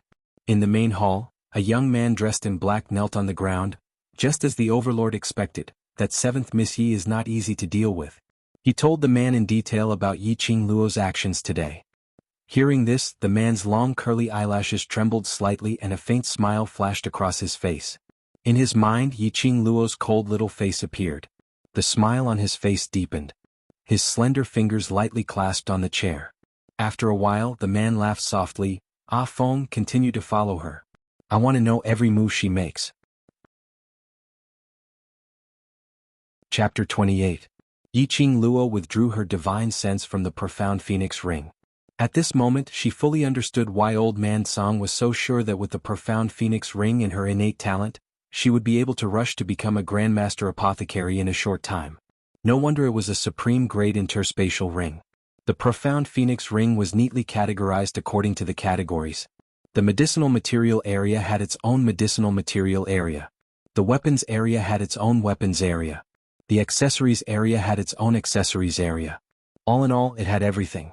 Furthermore, every single item was definitely not an ordinary item. Yiqing Luo sighed in her heart. How rich was Diamo Xian to be able to collect so many precious items? And he was so rich that he gave it to her just like that. With these items, it was only a matter of time before she unlocked the seal on her meridians. After a day of torment, her soul was also merging with this body. Yiqing Luo was already exhausted. She avoided her injured arm, turned over and closed her eyes. When he flipped over, his arm moved along with him as if he had touched something. It was hard and burned. Yiqing Luo frowned slightly and opened her eyes. Yiqing Luo used her hand to feel the burned area. There was a bulge under the thin bedding. What was it? Yiqing Luo's expression froze as she propped herself up and lifted the bedding. This bed looked shabby, but the material was really good. After the bedding was lifted, the wooden board was incomparably smooth. Only on the pillow there was a bulge mark. Yiqing Luo used her hand to dig for a while and the bulge was lifted. It was a small secret compartment that could allow one hand to reach in. The secret compartment was pitch black and she couldn't see what was in it. Yiqing Luo casually pulled out a wooden hairpin from her head and poked it in the secret compartment. It hit something and made a crisp sound. She reached out her hand and took out a square red brocade box. What is this? Yiqing Luo frowned in confusion. There was such a thing hidden in this abandoned courtyard? Could it be, Mother hid it? Yiqing Luo wiped off the dust on the brocade box and her fingertips brushed over the small lock on the box. Her fingers flicked the lock and the sound was very crisp. How could a small lock stop her? Yiqing Luo got off the bed and tried not to move her right arm as she walked towards the dressing table. The dressing table was extremely simple and crude, with only wooden hairpins and some small handmade ornaments. Yiqing Luo searched for a while and found it. A thin and long silver needle was the most convenient for opening those small and exquisite locks. Without much effort, Yiqing Luo easily opened the brocade box. There were 2 envelopes in the brocade box. On the envelope, there were a few words written in beautiful handwriting. For my child. It was a letter from his mother. This secret compartment was indeed made by Nyangqin. Why did Nyangqin hide 2 letters here? Yiqing Luo's mind was filled with questions. Yiqing Luo took out the 2 letters and was about to open them when her fingers suddenly stiffened. His sensitive ears twitched. He heard footsteps outside the door. Yiqing Luo swiftly stuffed the letter into the brocade box and placed it into the profound phoenix ring. Before she could lie down on the bed, the door to her room was kicked open. Not dead yet. The newcomer was a young man dressed in a green robe. There was a jade pendant around his waist. The material wasn't too good, but it was definitely not bad either. The young man's facial features were delicate and elegant, with a bit of scholarly air. That childish handsome face was full of deliberately disguised disgust. Seeing the young man's face, Yiqing Luo's vigilant expression eased slightly. Chapter 29. Yi Fengyu, Yiqing Luo's younger brother, the only legitimate son of the Yi family. His treatment in the Yi family was the complete opposite of Yiqing Luo's. Yi Fengyu inherited the innate talent of the Yi family. His profound jade heart level was considered high and his profound grade was above profound. He could be considered as the pride of the Yi family. After his mother passed away, Yi Tianquang let Yi Fengyu move to an independent courtyard. Although it couldn't be compared to the other young masters and ladies, it was better than Yiqing Luo. But Yiqing Luo's younger brother had always despised her since she was young. But every time Yi Fengyu came back from the academy, he would come to the abandoned courtyard and stay for half a cup of tea. Although he would say some sarcastic words every single time, but Yiqing Luo could feel this lad's concern towards her from those words. You also know you are my sister? Yi Fengyu snorted coldly. Seeing Yiqing Luo holding onto her injured arm as she moved towards the bedside, his brows creased tightly. He walked over in big strides and went around Yiqing Luo's injured arm, wrapping his arms around her and bringing her to the bed. He didn't forget to ridicule. Why didn't you think of waiting for me to come back when you were showing off? Why didn't you think of your younger brother? Yiqing Luo was forcibly pressed on the bed. Yi Fengyu pulled the thin quilt over and covered Yiqing Luo. His eyes were filled with grief and indignation. Who do you think you are? How dare you break off the engagement with the crown prince? Hurt eldest sister, hurt fourth sister? Don't you know how to use your brain? In the Three Springs sect, if they want to kill you, it's just a matter of moving their fingers. Yiqing Luo listened silently to his sarcastic words. Her frozen heart actually felt a trace of warmth. Yi Fengyu muttered and noticed that Yiqing Luo's expression wasn't right. He paused and showed a face of disgust. I am talking to you, are you done? Yiqing Luo squinted her long and narrow eyes, directly interrupting his words. Yi Fengyu's disdainful expression gradually dissipated. He met a pair of sharp and cold eyes, like the eyes of a beast. The surrounding air also seemed to solidify. Yi Fengyu, you'd better remember that this is the last time you say these words. You are my Yiqing Luo's younger brother. If you use today's attitude towards me again, I will not let you off. The sinister voice sounded as though it came from hell, sinister and cold. Yi Fengyu's aura was instantly overshadowed by Yiqing Luo. He stared at Yiqing Luo in a daze, astonished by her earth-shattering transformation. A burst of anger rose from the bottom of his heart. Yiqing Luo, you dare to use this? Before Yi Fengyu could finish his sentence, a slap landed on his face. On that handsome face there were 5 distinct fingerprints. This slap is to teach you a lesson. Yi Fengyu covered his face. He couldn't believe that his sister, who had always been weak and incompetent, had actually dared to hit him. Yiqing Luo cast a sidelong glance at Yi Fengyu and raised her brows, not convinced. Yi Fengyu subconsciously covered his face and shrank back. His cheeks were burning with pain and the slightest movement caused his muscles to be pulled, which made it even more painful. Declaring that Yiqing Luo's slap earlier was not a dream. Convinced. Yiqing Luo raised her brows and asked with a sneer. Yi Fengyu was still in a daze, dumbfounded. Suddenly seeing Yiqing Luo raise her hand again, he was so shocked that he covered his face. Sister? Sister. Yiqing Luo nodded satisfactorily. That raised hand hooked her finger at Yi Fengyu. Come here. Yi Fengyu dilly-dallied over. He was clearly intimidated by his elder sister's aura. Chapter 30. For the next period of time, Yiqing Luo quietly stayed in the abandoned courtyard to recuperate. It was indeed quiet enough. For 10 days no one else except Yi Fengyu took a step inside. Maybe it was because she had taught Yiqing Jian and Yiqing Ling a lesson that day and shocked everyone. Or perhaps Yiqing Jian and Yiqing Ling were still recuperating and had no time to seek revenge. The most important reason could be because of Leng Fenghua's pressure in the dark.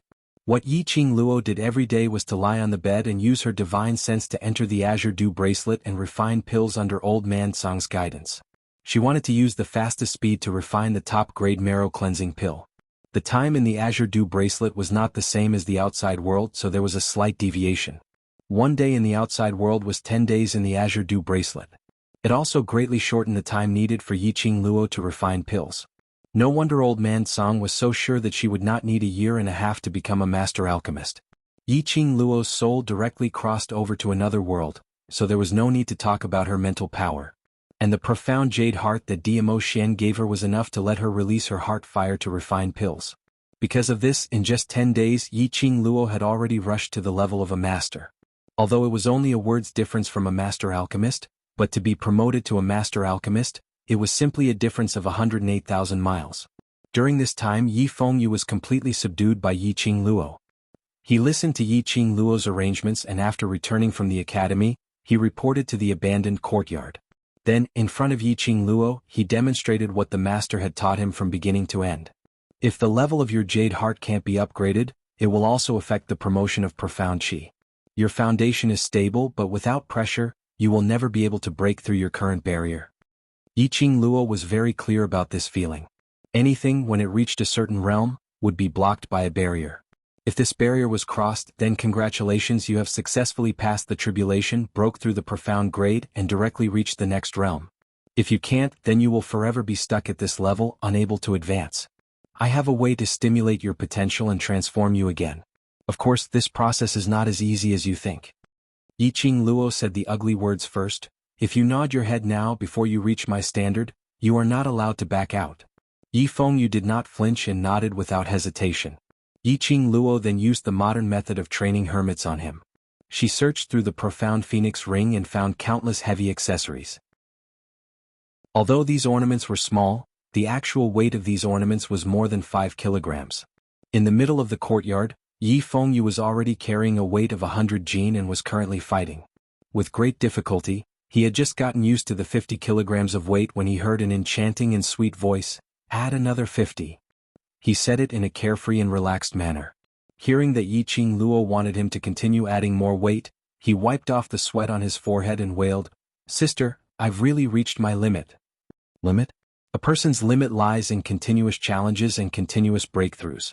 Yiqing Luo propped herself up as her slender fingers brushed the hair on her forehead. Soon after, his lips curled up, revealing a bewitching smile. "If you say another word of nonsense, I'll add another 50. Yi Fengyu had a bitter expression on his face. He had no choice but to brace himself and add another 25 jin of weights to his body. Chapter 31. She saw Ziling holding her lame leg with one hand as she limped in. She looked flustered and her steps were messy, as if she was about to fall to the ground with every step. Yiqing Luo's expression was slightly surprised to see Ziling. Since the day she gave Ziling that task, Ziling had not appeared again. She thought that Ziling was afraid of staining her hands with blood and had fled the Three Springs sect. Miss? Ziling's face was pale and her body was trembling. She rushed to the front of Yiqing Luo and was just about to say something when she saw Yi Fengyu by the side and stopped. Eighth young master. Yiqing Luo glanced at him and waved her hand. It's okay if you have anything to say, just say it. Ziling looked at Yi Fengyu, twisting her fingers as if she was hesitating. But in the end she couldn't bear the pressure in her heart and her eyes were filled with tears. Her legs suddenly went soft and she knelt in front of Yiqing Luo.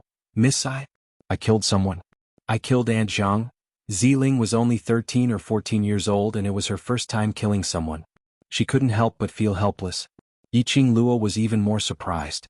She narrowed her long and narrow eyes and stared at Ziling with a deeper meaning in her eyes. It seemed that Ziling was really loyal to her. In order to stay by her side, she suppressed her fear and killed someone. She lacked people around her that she could trust. If she cultivated Ziling well, she would definitely be a powerful helper in the future. Very good. Yiqing Luo curved her lips and slowly bent down to Ziling and reached out to her. Ziling, you did very well. Congratulations on passing my test. Her fair, jade-like hands were almost transparent under the sunlight. It dazzled in Ziling's eyes and she couldn't stop the tears from rolling down her cheeks. Ziling, in this world if you want to survive, you must kill all those who will threaten your life. Before that, you must make yourself stronger. Yiqing Luo looked at Ziling who was kneeling on the ground. You want to stay by my side, Aunt Zhang is just the beginning. Ziling trembled and shivered. Miss, did he mean that he would make her kill more people in the future? Think about it carefully. Yiqing Luo's hands hung in front of Ziling's eyes, curled her index finger and hooked it. Ziling stared blankly at Yiqing Luo, her eyes reddened and her tears stopped flowing. After a long while, Ziling trembled and placed her hand into Yiqing Luo's palm. Ling-er's life was saved by Miss and Ling-er has always remembered it. Ling-er belongs to you for the rest of her life. With Yiqing Luo's strength, Ziling stood up. Miss is right. If Aunt Zhang doesn't die, we will. I want to protect Mississippi. I want Miss to live. This was a strange world where the strong preyed on the weak. In the past they had endured it countless times, yet they had suffered humiliation and almost lost their lives. If they kept retreating, it would only make the other party more arrogant and take over everything they had. Yiqing Luo tightened her grip as her eyes shot out an arrogant radiance. You must remember, repaying evil with good is our principle, but seeking revenge for the smallest grievance is our way of life. Yiqing Luo would eventually stand at the peak of the strong. She would trample on those who had looked down on her and bullied her. Ziling and Yi Fengyu were shocked. At this time they had thoroughly and truly felt the changes in Yiqing Luo. Chapter 32. The next morning Yiqing Luo got up and called Yi Fengyu over to the medicine shop to purchase some medicinal herbs. The herbs in the profound phoenix ring were all of the best quality. She wanted to refine a low-grade elixir, so using these herbs was a waste of resources.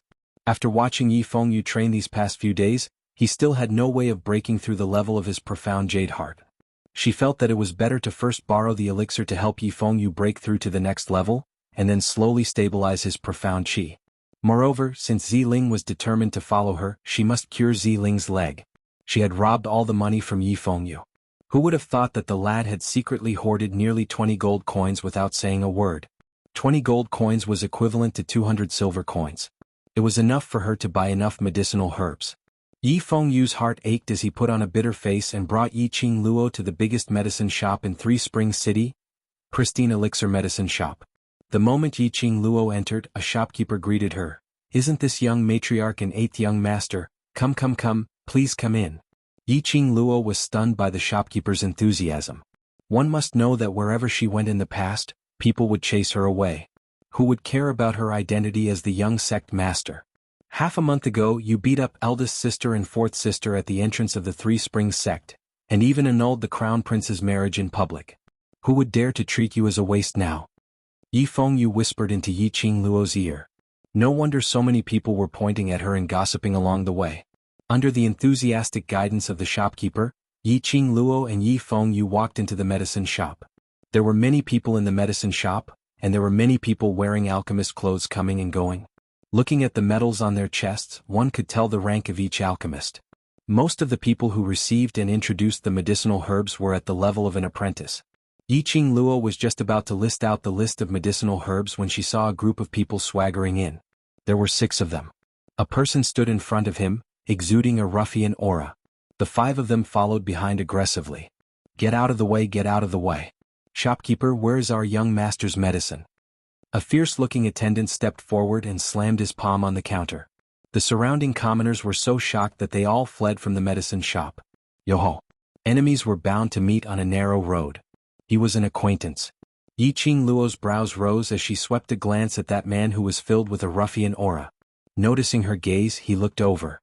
Instantly, his expression changed greatly and his eyes became ruthless. "Elder sister, it's the Yuchi family's 4th young master. Why is he looking at you with such a strange expression?" Yi Fengyu also noticed it as he took a step forward and blocked Yiqing Luo's way.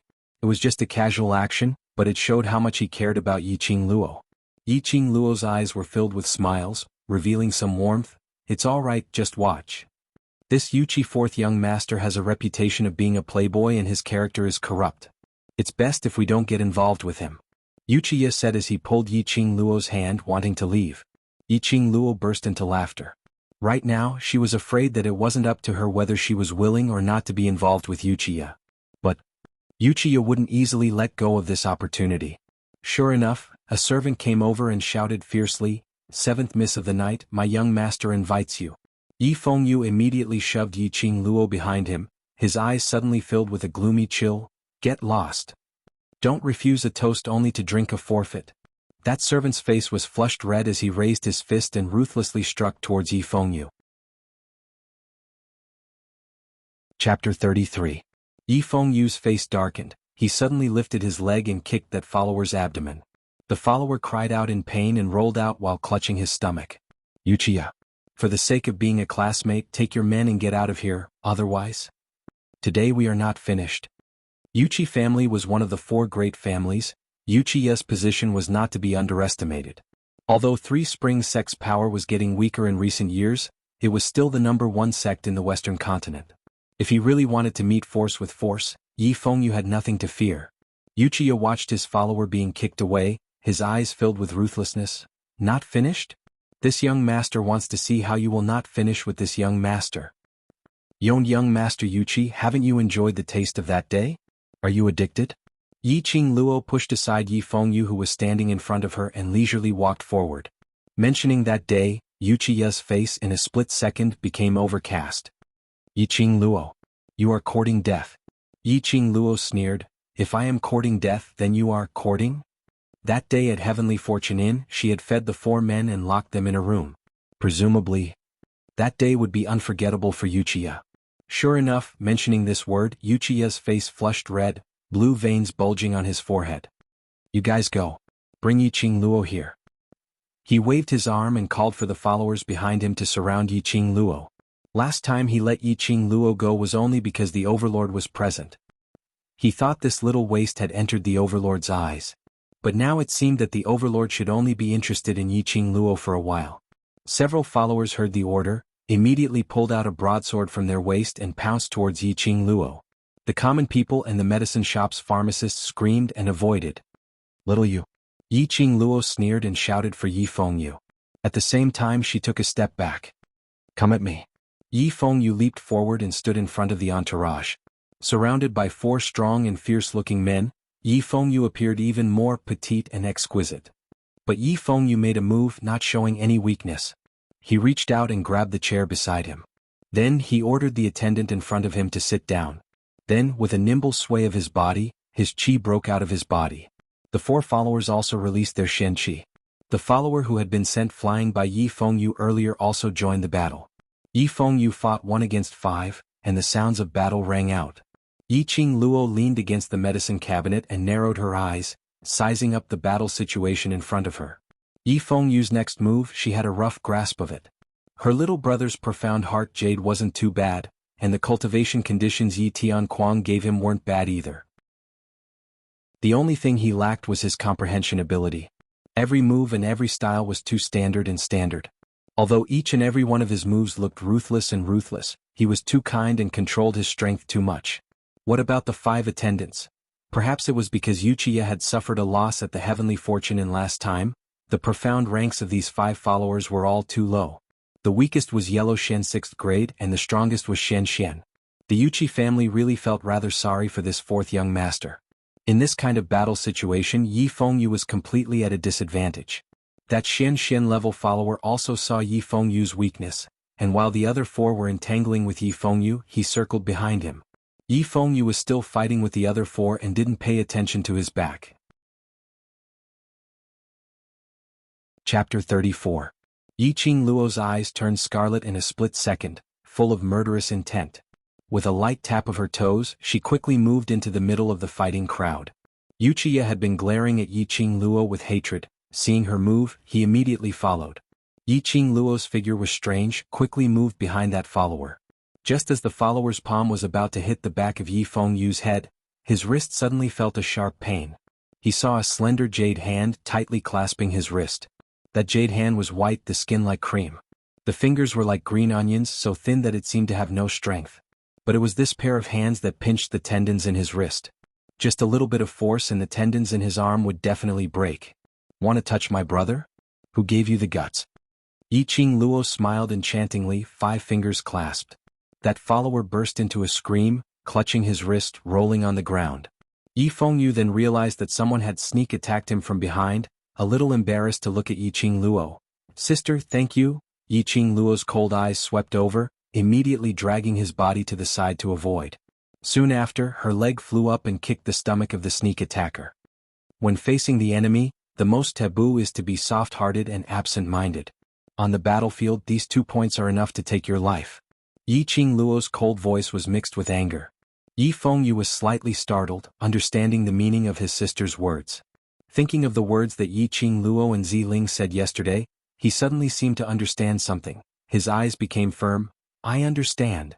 Finishing his words, he once again rushed into the other 3 followers' encirclement. These people were not worthy of his sympathy, nor were they worthy of his soft-heartedness.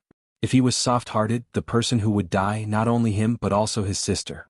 He wanted to protect his sister, so he had to remove all the obstacles that hindered his sister. Yi Fengyu, who rushed into the battle again, was obviously different from before. Every single move was extremely ruthless. Yi Qingluo's vision looked around, remembering that Wuxia also followed closely, but now he was nowhere to be seen. Just as she was thinking about this, her back suddenly turned cold. "Good job." Wuxia actually sneaked up behind her. "Want to compete with me in speed?" Yi Qingluo's sensitive ears twitched as she confirmed Wuxia's position. With a backhand punch, she ruthlessly struck towards her back. That punch landed on thin air. In any case, Wuxia still had some ability. When he sensed that Yi Qingluo had turned around and brandished her fist, he gave up on his attack and rolled on the ground to avoid that punch. Yi Qingluo's body did not have a trace of profound qi fluctuation. But the example of the follower using blood told her that if she was punched by Yi Qingluo, she would not be able to stand up. After dodging, Wuxia seized the opportunity and formed a seal with both hands, releasing profound energy from the center of his palm. In a split second, the entire medicine shop was shaking. A sharp long sword materialized in Wuxia's hand. Intermingled with fragmented streaks of lightning, a dense chill came from his sword's edge. He raised his long sword high, and with a slash, he released his killing intent and directly chopped down. This sword wave, compared to the sword wave created by Yi Qingling, did not know how many times more advanced it was. The momentum was ferocious and it was mixed with lightning. Yi Qingluo's lips curled up slightly as she welcomed that sword wave without any fear. He took out the folding fan from his sleeve and twirled it around his fingertips. Chapter 35.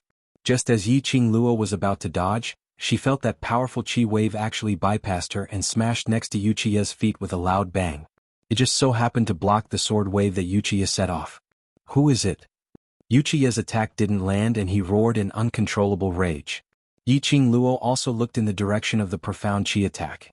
She saw a man dressed in white, waving a folding fan as he entered pristine elixir medicine hall, neither too fast nor too slow. His white clothes fluttered, elegant and noble, the corners of his mouth slightly raised. That was an extremely conceited smile. If this smile was on someone else, perhaps it would be a joke. But on him it felt so smooth and natural. Yi Qingluo narrowed her charming eyes as she pondered whether the other was a friend or foe. Wuxia already spoke first. Isn't this second young master Mu? I haven't seen you for a few days and you even dare to meddle in this young master's business? Second young master Mu?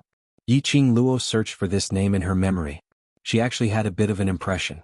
Second young master Mu Zifei was the second young master of the Mu family, a profound practitioner aristocratic family. The Mu family had an extremely strange custom. For generations they would only marry one person as a wife. Because of this, the Mu family also only had 2 sons. After all, second young master Mu came from a profound practitioner aristocratic family and was also a rare profound qi genius. Mu Zifei unfolded his folding fan and lightly waved it. Fourth young master Yuqi, you're causing trouble in my pristine elixir medicine hall. How can this be considered as other people's business? If I don't stop you and something really happens, our faces won't be good. This young master's target today is only that little slut.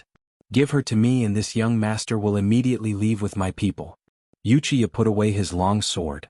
Once you enter our pristine elixir medicine hall, you're our customer.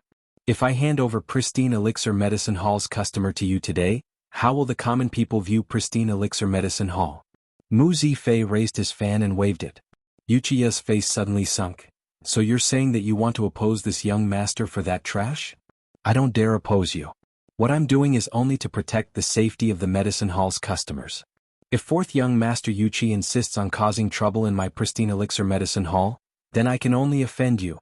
Finished speaking, Mu Zifei no longer paid attention to Yuqi. Walking straight towards Yiqing Luo, that handsome face revealed a sincere smile. Seventh miss, I'm really sorry to have startled you.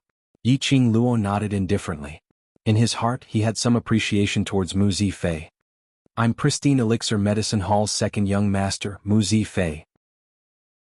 In order to make up for my apology, whatever medicinal ingredients you want to buy today, put it all on my tab. Soon after, Mu Zifei called the shopkeeper over and took out a jade pendant from his waist.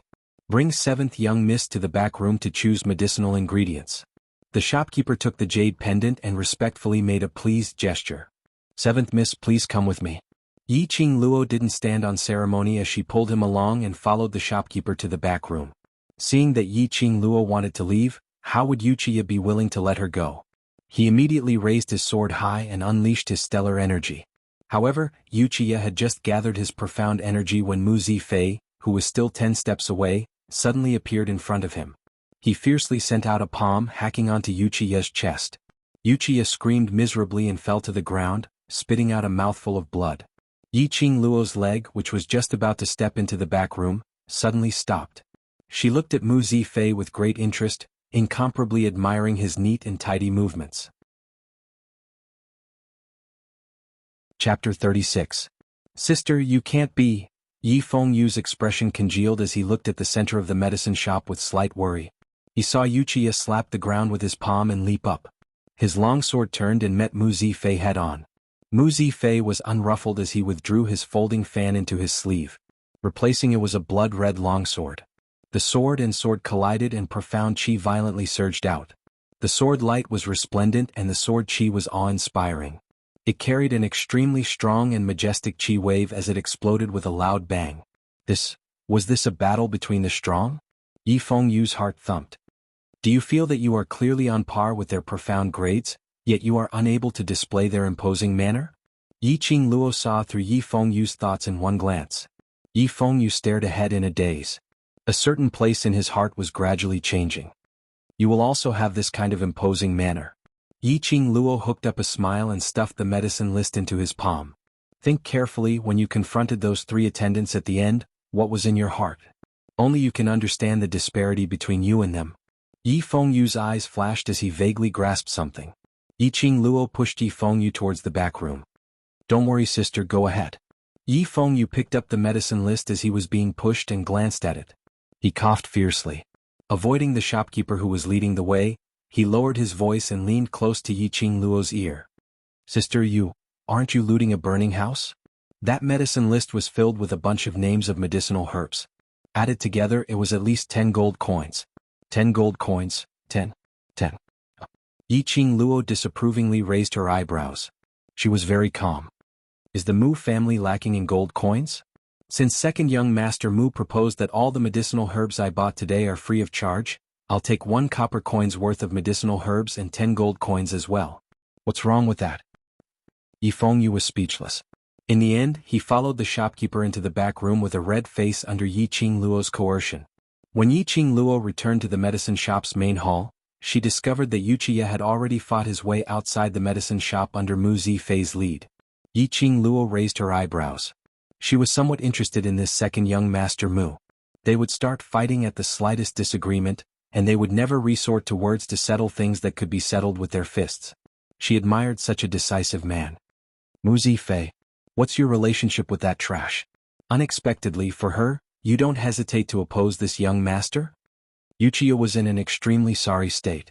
In terms of profound rank he was above Mu Zifei. But in terms of control over profound energy and saber arts, Mu Zifei clearly had the upper hand.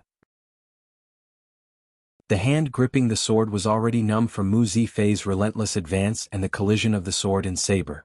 It was somewhat unsteady on the sword. I don't know Miss Seven and I'm not doing this for her. The corner of Mu Zifei's mouth was still that smile that made people unable to be conceited. Anyone who causes trouble in Pristine Elixir Medicine Hall is an enemy of my Mu family. Since 4th young Master Yuchi doesn't want to save face for both sides, then I don't need to show mercy. So it turns out that 4th young Master Yuchi's strength is so weak. 2nd young Master Mu hasn't even used his full strength and is already unable to meet the challenge? A sweet and melodious voice leisurely came over. The tone was full of ridicule. Inside the medicine shop, a woman dressed in red like fire walked out. Dark blood-red patterns outlined the outline of an enchanting flower at the hem of her skirt. Her fine black hair scattered over her shoulders. Her slender and thin eyebrows curved. Her bewitching and seductive eyes revealed a somewhat cold flowing light. Chapter 37. Yi Qingluo. Once he saw Yi Qingluo walking over, Wuxia's eyes turned scarlet red, filled with hatred. His fingers, which were gripping the long sword tightly, tightened one by one. 7th young lady, just leave him to me. Mu Zifei smiled as he looked towards Yi Qingluo. After all, 4th young Master Yuchi messed up the medicine hall because of me. If I were to stand by the side and watch, it wouldn't be justifiable. Yi Qingluo's lips curled up slightly as she smiled lightly. His demeanor was calm, without the slightest bit of timidity or fear. That pair of enchanting eyes that could bewitch all living things had a radiance that was so dazzling. This isn't an aura that a trash can emit. A brilliant glint flitted across the depths of Mu Zifei's eyes as he recalled the news that had been circulating throughout Three Springs City during this period of time. It seemed that this 7th young lady of the Yi family had really changed. He had a very strong idea. The Three Springs sect would most likely undergo an earth-shaking change. Suddenly, a slender white hand rested on Mu Zifei's shoulder. He was startled when he heard the woman's low voice. That orchid-like fragrance seeped into his nose. Mu Zifei was dazed for a split second. Yuchi family's helpers are here. Yi Qingluo's eyes sunk slightly. Pristine Elixir Medicine Hall doesn't have any hired thugs? As soon as she walked out of the medicine shop, she keenly heard the commoners discussing. The Yuchi family had gathered 20 to 30 people and were rushing over here. He glanced at the attendant lying on the ground in the hall. Sure enough, one had run away. 20 to 30 people. There were probably many experts from the Yuchi family among them. She did not have any Shenqi, and this body could not display even 1/10 of her skills in her previous life. Joining hands with Mu Zifei to deal with 20 to 30 people, I'm afraid he was going to die here. Mu Zifei's complexion changed. Pristine Elixir Medicine Hall is opened by the Mu clan. Even if there are disputes, they will still give the Mu clan this face. Therefore, Pristine Elixir Medicine Store didn't arrange any thugs at all. Miss Seven, I'll cover you. You should leave now. As long as we return to Three Springs Sect, they won't dare to do anything to you. Mu Zifei pulled Yi Qingluo behind him. If I leave, what will you do? In any case, I'm the Mu family's 2nd young master. If the Yuchi family dares to touch me, it's the same as declaring war on the Mu family. Mu Zifei gripped his long saber tightly, his gaze becoming sharp. Leave now. A burst of profound energy burst out from his body. This powerful wave of chi was even more powerful than when Wuxia had tangled with him.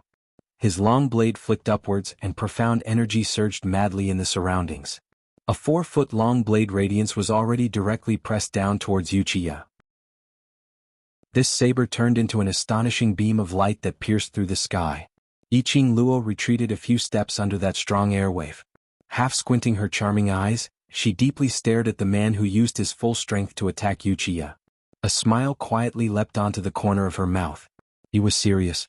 He really wanted to use himself in exchange for her safety. When had she ever been protected like this? Yiqing Luo was determined to befriend this friend. Out of the corner of his eye, he caught a glimpse of a group of people rapidly approaching from the other end of the street. His gaze gradually turned cold. Here it comes. The Yuchi family's reinforcements. Yiqing Luo estimated with her eyes that there were approximately 23 to 24 people. The two leaders were approximately 30 years old, overbearing and aggressive.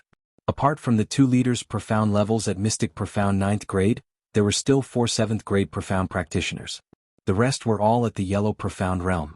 This lineup couldn't be considered especially powerful, but to the current her, if she were to meet force with force, she had no chance of victory. Chapter 38. Seeing that help had arrived, Wuxia's panicked expression immediately became arrogant. His morale for battle also became full of confidence. The other side had 2 people while he had 20 people behind him, as well as the Yuchi family's elite guards. Why would he be afraid of a waste and a second young master Mu? Yiqing Luo Mu Zifei, today this young master will let you see the consequences of messing around with the Tai Sui's head.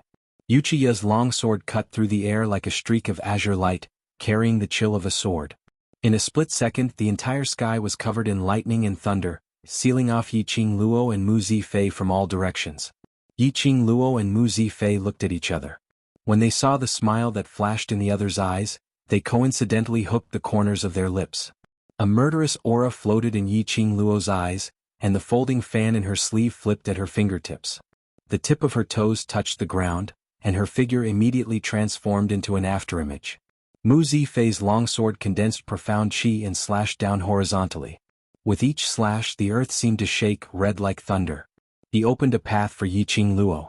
When Wuxia's 20 guards saw this, they rushed forward in unison.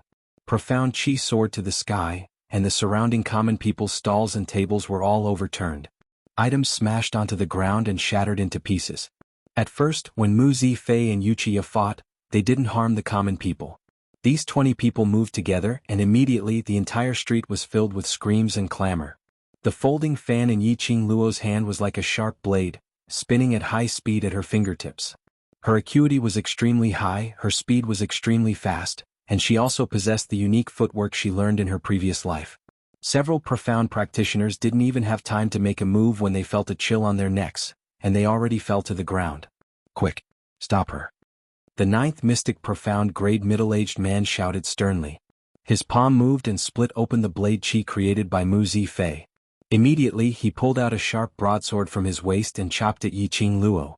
Yiqing Luo's brows raised and she retreated a few steps with her toes. She dodged to the side and avoided the blade wave. With a boom, the middle-aged man's broadsword chopped out countless blade shadows where she was just standing. The 9th grade of the Mystic Profound realm could already be ranked amongst the powerhouses of the West Wave continent. Naturally, his reaction was extremely fast. After slashing the air again, he immediately leapt up. The huge sword was incomparably vicious, aiming straight for Yiqing Luo's vital point. Your opponent is me. Suddenly, Mu Zifei, who was surrounded and attacked by more than 10 guards, sent his saber qi flying. He released a big move and broke through the human wall. His white clothes fluttered in the wind, his long hair fluttered in the wind, his long blade crisscrossed. The profound qi released a resplendent blade light, fiercely colliding with the middle-aged man's blade. The two blade auras collided at the same time. Taking advantage of this opportunity, Yiqing Luo's footwork was strange and in just a few steps, she had already passed through the middle-aged man's encirclement. Her goal was to directly take action against Wuxia. There were only 2 of them, so they had to capture the ringleader first. As long as Wuxia was restrained, who among those 20 or so people would still dare to move? This was also the stratagem that she saw in Mu Zifei's eyes when their eyes met. The cooperation between the two was so tacit. It was as if he had practiced this countless times. With just a few glances, he was able to understand the other party's thoughts. Under the protection of those 20 or so people, Wuxia naturally relaxed his vigilance. He simply didn't expect that Yiqing Luo, a trash without the slightest bit of profound qi, would actually approach him under the eyes of 2 9th grade Mystic Profound Grade and 4 4th grade Mystic Profound Grade guards. Suddenly, Wuxia suddenly felt a chill run down his spine. Chapter 39. Wuxia immediately turned his head. Then came face to face with Yiqing Luo's charming eyes. That country-toppling appearance revealed a cold smile, as if ridiculing his cowardice and incompetence. Then he saw Yiqing Luo raise a middle finger towards him. Although Wuxia didn't understand that meaning, from Yiqing Luo's expression, he could see that it was absolutely looking down on him. Very clearly, Yiqing Luo was indeed looking down on him. This was provocation and contempt. Everyone attack. Wuxia couldn't stand the provocation and immediately pointed at Yiqing Luo in an uncontrollable rage, commanding the surrounding guards, "As long as you capture this little trash alive, this young master will heavily reward you." His subordinates immediately rushed towards Yiqing Luo. Wuxia quickly retreated, vigilantly retreating out of the battle. In his mind, he recalled Yiqing Luo's bloodthirsty provocative smile and his back involuntarily turned cold. Impossible. There were more than 20 guards in the surroundings, forming a defensive line in front of him.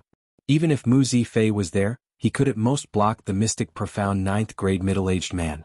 Once he was entangled by the middle-aged man, even if Mu Zifei wanted to free up his hands to help Yiqing Luo, he would probably be powerless. Want to make a move on him under the watchful eyes of everyone? Impossible.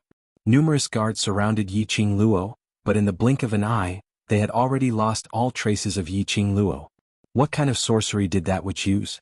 Can a person really disappear into thin air? Protect fourth young master. Protect fourth young master. That mystic profound ninth-grade guard who had always been protecting Wuxia at his side sternly berated. He deeply furrowed his brows, his gaze sharply surveying the surroundings. Why? He couldn't feel the slightest profound chi fluctuation from Yiqing Luo's body. But her speed was unexpectedly fast to the point where he couldn't even catch her? The guards uniformly turned back and surrounded Wuxia's direction. At this time a powerful blade chi pressed forward.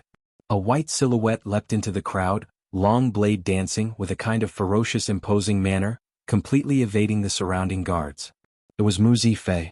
He didn't know when he broke away from that middle-aged man's entanglement and rushed towards Wuxia. Another ninth-rank protector immediately blocked in front of Wuxia, colliding head-on with Mu Zifei's attack. Wuxia only took a small step back. Suddenly, a folding fan appeared on his neck. The icy cold air carried with it a sense of fear as if one's life was being taken away. Wuxia's body instantly went taut. How could he still dare to move even half a step? Yiqing Luo's sweet and bewitching voice rang in his ears, like an azura from hell, incomparably cold. "Fourth young master Wuxi, are you going to stop or die?" It was obviously just a folding fan, but in Yiqing Luo's hands, Wuxia seemed to feel that it was a sharp blade sticking to his neck. A chill ran down his spine, and a chill of fear welled up from the bottom of his heart. How did she avoid the defense of more than 20 people and get close to him in an instant? Her speed was so strange and shocking. You dare to kill me?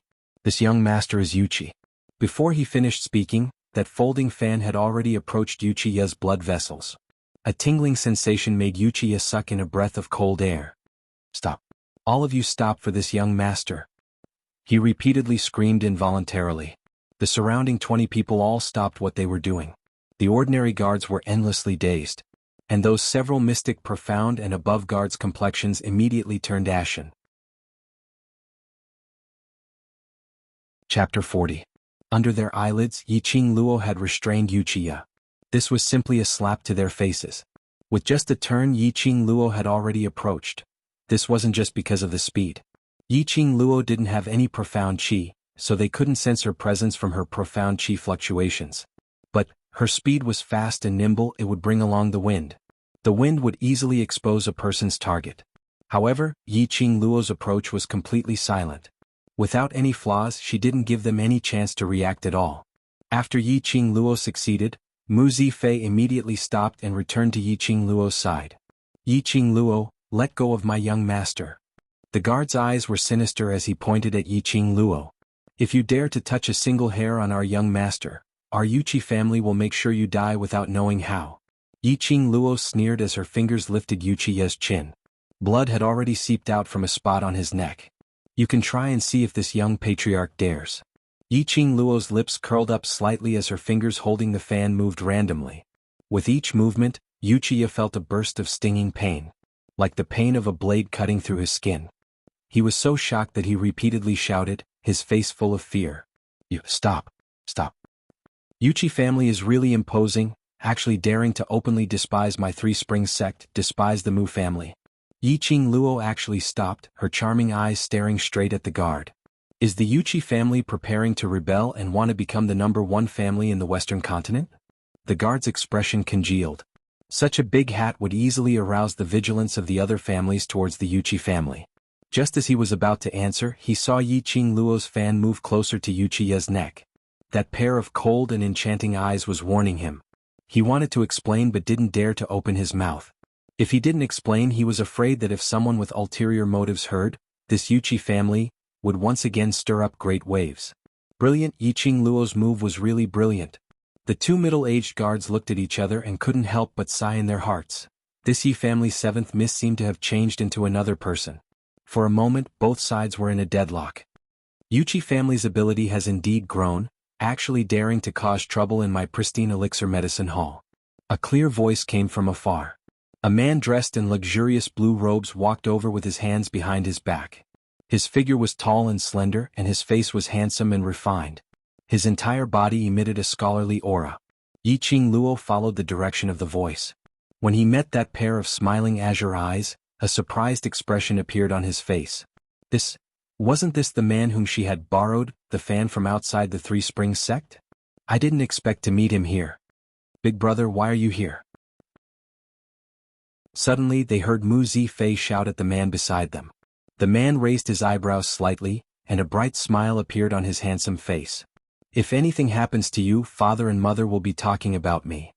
It's not like I can't handle things. Mu Zifei's expression was displeased, but a smile overflowed from between his brows.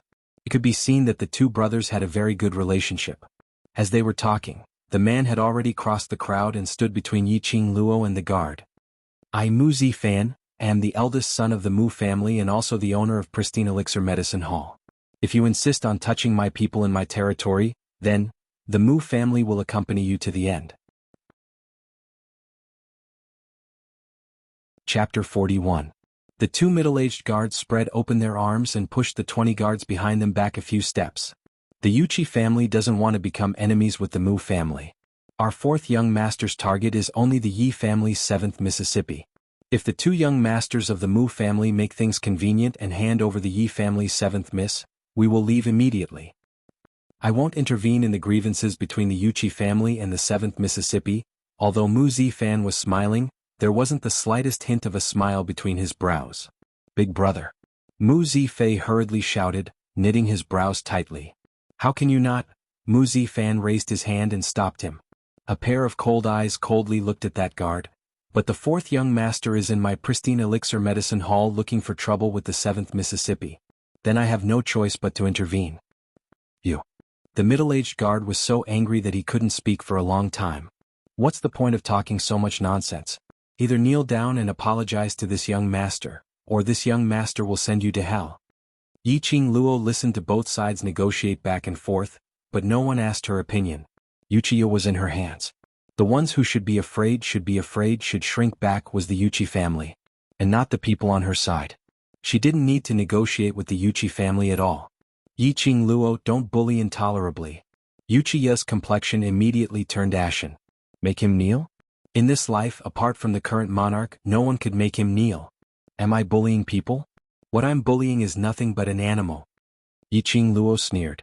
The look in Yuchiya's eyes was ruthless, his facial features twisted as if he couldn't wait to cut Yiqing Luo into 1,000 pieces. Suddenly he felt the coldness on his neck once again stick to his skin. His body tensed up and didn't dare to move. I'll count to 3, you choose. Yiqing Luo's eyebrows rose, a bit charming. That pair of charming eyes flashed with a dazzling flowing light. She slightly leaned forward, her pink lips hooked into an enchanting arc, and directly jumped out a word at Yuchiya's ear. 3. With a plop sound, Yuchiya kneeled on the ground. Almost subconsciously, when Yuchiya came back to his senses, he was already kneeling on the ground. Ching. Fall. Yuchiya's entire body trembled. He clenched his fists so tightly that his nails were already embedded into his flesh. He hated himself for being weak and useless, and hated Yiqing Luo's craftiness. She actually made use of his fear and deliberately skipped 1 and 2 after saying 3 and directly counted to 3. Because Yiqing Luo was very clear that he treasured his life. As for her, killing him would be a piece of cake. Alright, 7th young Mississippi. Today consider this matter dropped for my sake. At this time, Mu Zifan walked over and lightly patted Yuchiya's shoulder. Yiqing Luo raised her brows and let go of her hand.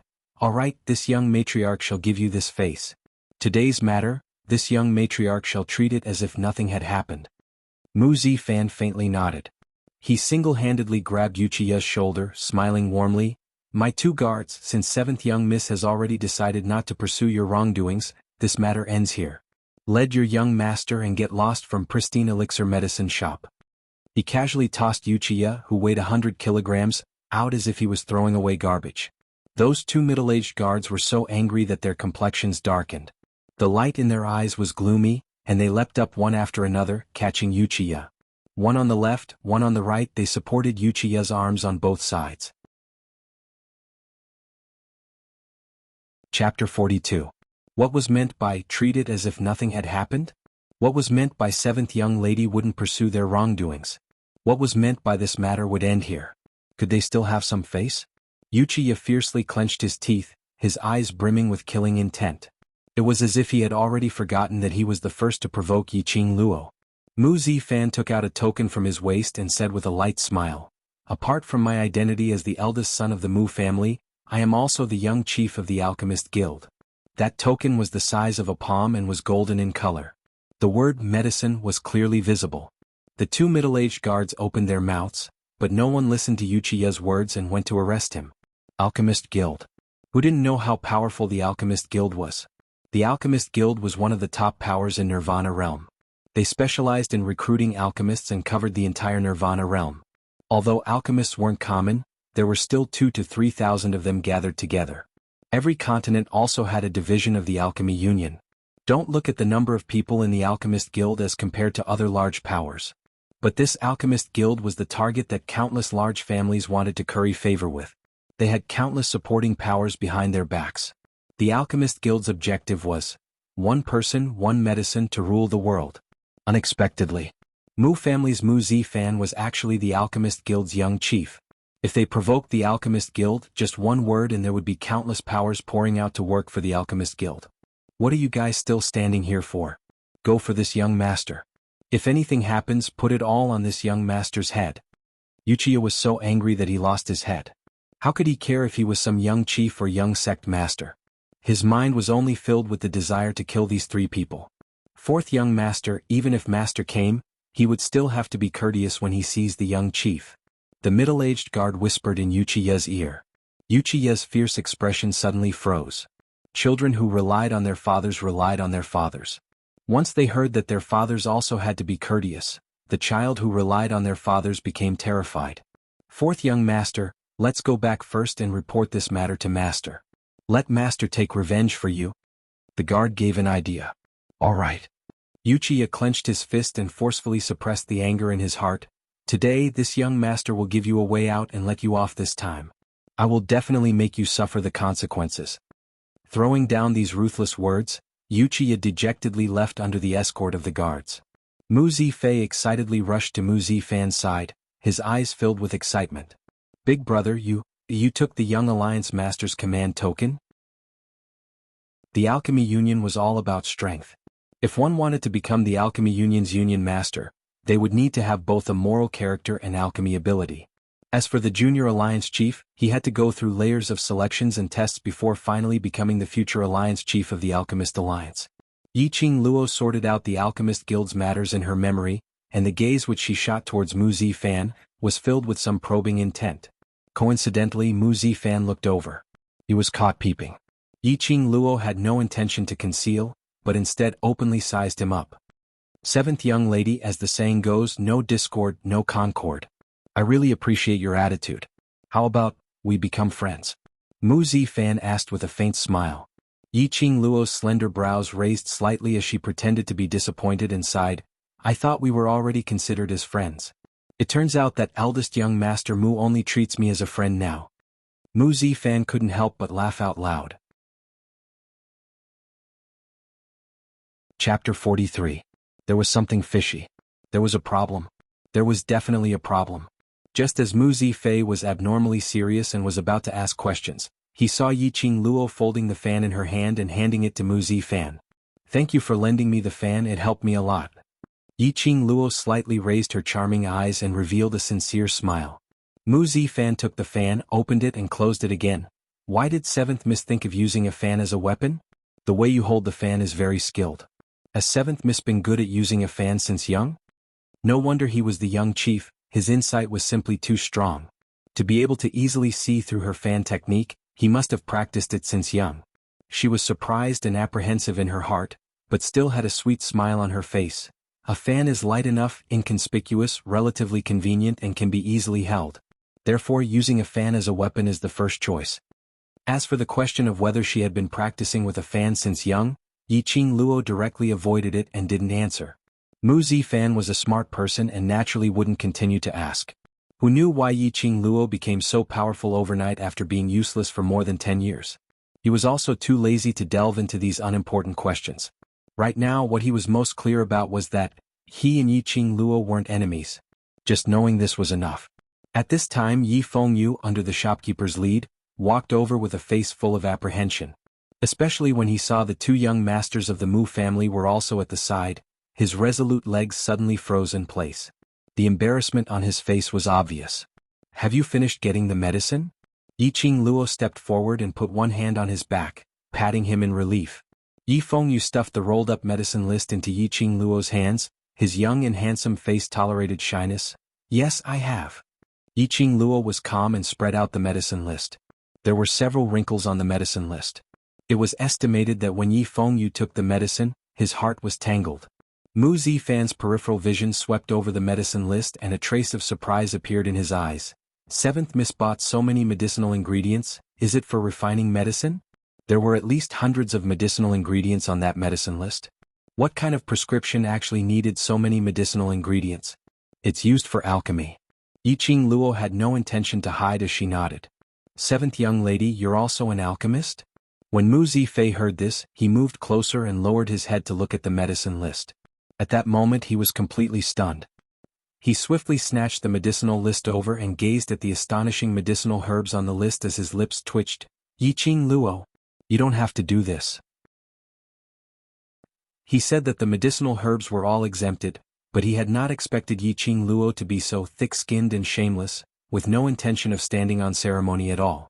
He simply wished that he could carry pristine elixir medicine shop away with him. That's enough. 7th young lady has suffered so much at pristine elixir medicine hall today. Take these medicinal herbs as an apology. Mu Zifan pulled Mu Zifei behind him and made a should gesture at him.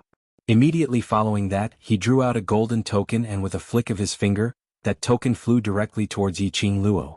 Yiqing Luo received it with a flip of her hand and saw that the palm-sized token was somewhat similar to Mu Zifan's young chief token at first glance. It's just that this palm-sized token was imprinted with the word, Alchemist Guild. This is the Alchemist Guild's pass, take it. If you want to come to the Alchemist Guild in the future, you can look for me anytime. Chapter 44. The Alchemist Guild's pass wasn't something an ordinary person could possess. In the entire Nirvana continent, there were no more than 500 people who possessed this pass. These 500 people were all people of virtue and prestige, people who were worthy of respect. She didn't expect that Mu Zifan would actually give this pass to her. Yiqing Luo felt his sincerity. She hooked her lips and put the pass at her waist. You were robbed of several hundred medicinal ingredients and still have to give an Alchemist Guild pass. 7th young lady, my big brother treats you really well. Mu Zifei winked and smiled. Mu Zifan smiled calmly. I will always be attentive to any talented alchemist. You will definitely be a very good alliance leader. Yiqing Luo smiled. If I have nowhere to go in the future, perhaps I will really rely on you. At that time, I hope you won't despise me for being stupid. The three exchanged a few words before Mu Zifan received a letter from the Alchemist Guild and left midway. Yiqing Luo also said her goodbyes and prepared to return to the residence with her brother. Mu Zifei sent them away from pristine elixir medicine hall. Just as they reached the entrance, he said, if Wuxia comes to find trouble with you again, he can directly come to the Mu family to find me. My big brother is always in the Alchemist Guild and may not see him every 2 to 3 days. I will. Right now the three of us are stepping on the same boat. If I have something, of course I won't be polite. Mu Zifei rolled his eyes. You really don't know how to be polite. I have never been polite to my friends. The implication was that in her heart, she had already regarded the two Mu brothers as her friends. Mu Zifei couldn't help but laugh. No wonder his big brother, who had always been a loner, would be interested in such a little girl. This girl's character was indeed too likable. That pass, you take good care of it. Its use is absolutely not as simple as being unimpeded in the Alchemist Guild. He suddenly lowered his voice and solemnly said, just as my big brother said, in an emergency, that pass can save your life. Yiqing Luo's charming eyes rose into a curved arc, making her appearance even more elegant and beautiful. I hope there will not be a time when I need to use the pass. After leaving pristine elixir medicine hall, Yi Fengyu's expression was still stunned and unable to recover. Yiqing Luo slapped the back of his head. What are you thinking about? Give me the herbs. Yi Fengyu rubbed his head and cried out in pain. Sister, when did you become so strong? Why are the two young masters of the Mu family so attentive to you? Was there a need to give away the Alchemy Union's token just to make friends? Could it be that they've fallen for you? Before he could finish his words, he felt a knock on his head. Let's go home and refine medicine. Yi Fengyu clutched his head as he took off the ring in his hand and passed it to Yiqing Luo with an aggrieved expression. He stored all the medicinal ingredients in this interspatial ring. There were 3 interspatial rings in the profound phoenix ring. Yiqing Luo took one out and passed it to her brother. When they returned to the Yi family, Yiqing Luo poured out the medicinal herbs and swiftly sorted them into different categories before keeping them into the profound phoenix ring. Then he gave the spatial ring to Yi Fengyu. He also warned him not to expose his wealth, especially the rare space ring. He had to be even more careful. After driving Yi Fengyu out of the abandoned courtyard, Yiqing Luo lay on the bed and immediately sent her consciousness into the azure dew bracelet. According to the page of the 100 Medicines Pill Refining Manual, Yiqing Luo began to refine pills. Chapter 45. Yiqing Luo sat cross-legged on the ground with a huge cauldron in front of her. The 4 corners of the cauldron didn't touch the ground and were suspended in the air. Yiqing Luo handed over the herbs bit by bit according to the prescription and casually replied, I want to help Xiao Yu refine his profound jade heart. The profound grade was extremely difficult to break through, especially the profound jade heart. Some people spent their entire lives and were only one step away from the next level of profound jade heart but were unable to break through. Yiqing Luo could see that her brother only lacked a little bit of opportunity. And this opportunity lay in her. As long as the pill was successfully refined, her brother's profound jade heart would definitely break through. And Ziling, that last, she is very loyal to me. I want to cure her leg. Yiqing Luo took another medicine list and glanced at it quickly. This was the muscle recovery pill from the 100 Medicines pill. After taking it, it could quickly repair damaged muscles and external injuries. In her memory, Ziling's leg was broken by Yiqing Ling when she was 7 or 8 years old in order to protect her.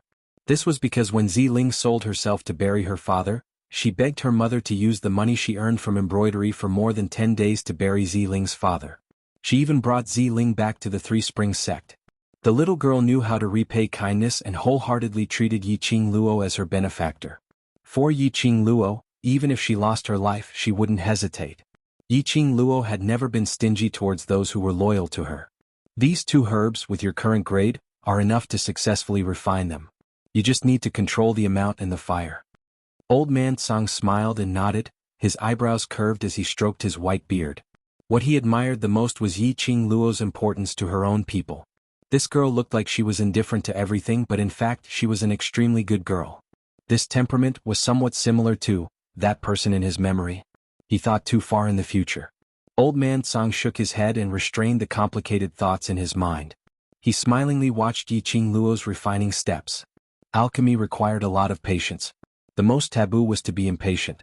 Yiqing Luo had refined for at least a month in the azure dew bracelet, which was equivalent to 3 days in the outside world. Her mind was affected by the violent banging on the door outside. It was the most crucial time to refine the pill, so it was impossible for Yiqing Luo to come out from the azure dew bracelet. She tried her best to calm down and control the fire in her heart. The ones knocking on the door were Ziling and Yi Fengyu. After knocking and banging for a long time, he did not hear any movement from inside the house. Yi Fengyu was anxious. He raised his palm and chopped down. The huge wooden door was smashed into pieces. The two of them rushed into the room and were about to shout Yiqing Luo's name. Ziling screamed and pointed at the bed. He saw Yiqing Luo lying flat on the bed. Her entire body was emitting a blazing flame-like glow. That ray of red light wrapped around Yiqing Luo. As soon as they got closer, they could feel a scorching heat. It was as if it was going to melt everything around it. Miss. What happened to Miss? This was the first time Ziling had seen such a situation. She was so shocked that her legs gave way and she fell to the ground. Yi Fengyu narrowed his eyes and carefully sized up his sister's expression. In any case, he was a student of the academy. Yi Fengyu stared at her for a long time before saying, "Elder sister must have extracted her divine sense and entered her divine sense space to refine pills. That's why elder sister's body is emitting the flames of refining pills." You're tuning in to the Han Li's Wuxia Chronicles YouTube channel. We're so grateful for your support, and don't forget to subscribe to join us on this incredible journey through captivating stories. Your generosity through donations truly makes a world of difference, as it's the primary source of revenue that allows me to expand and enhance this channel for you. Thank you from the bottom of my heart for being a part of this adventure.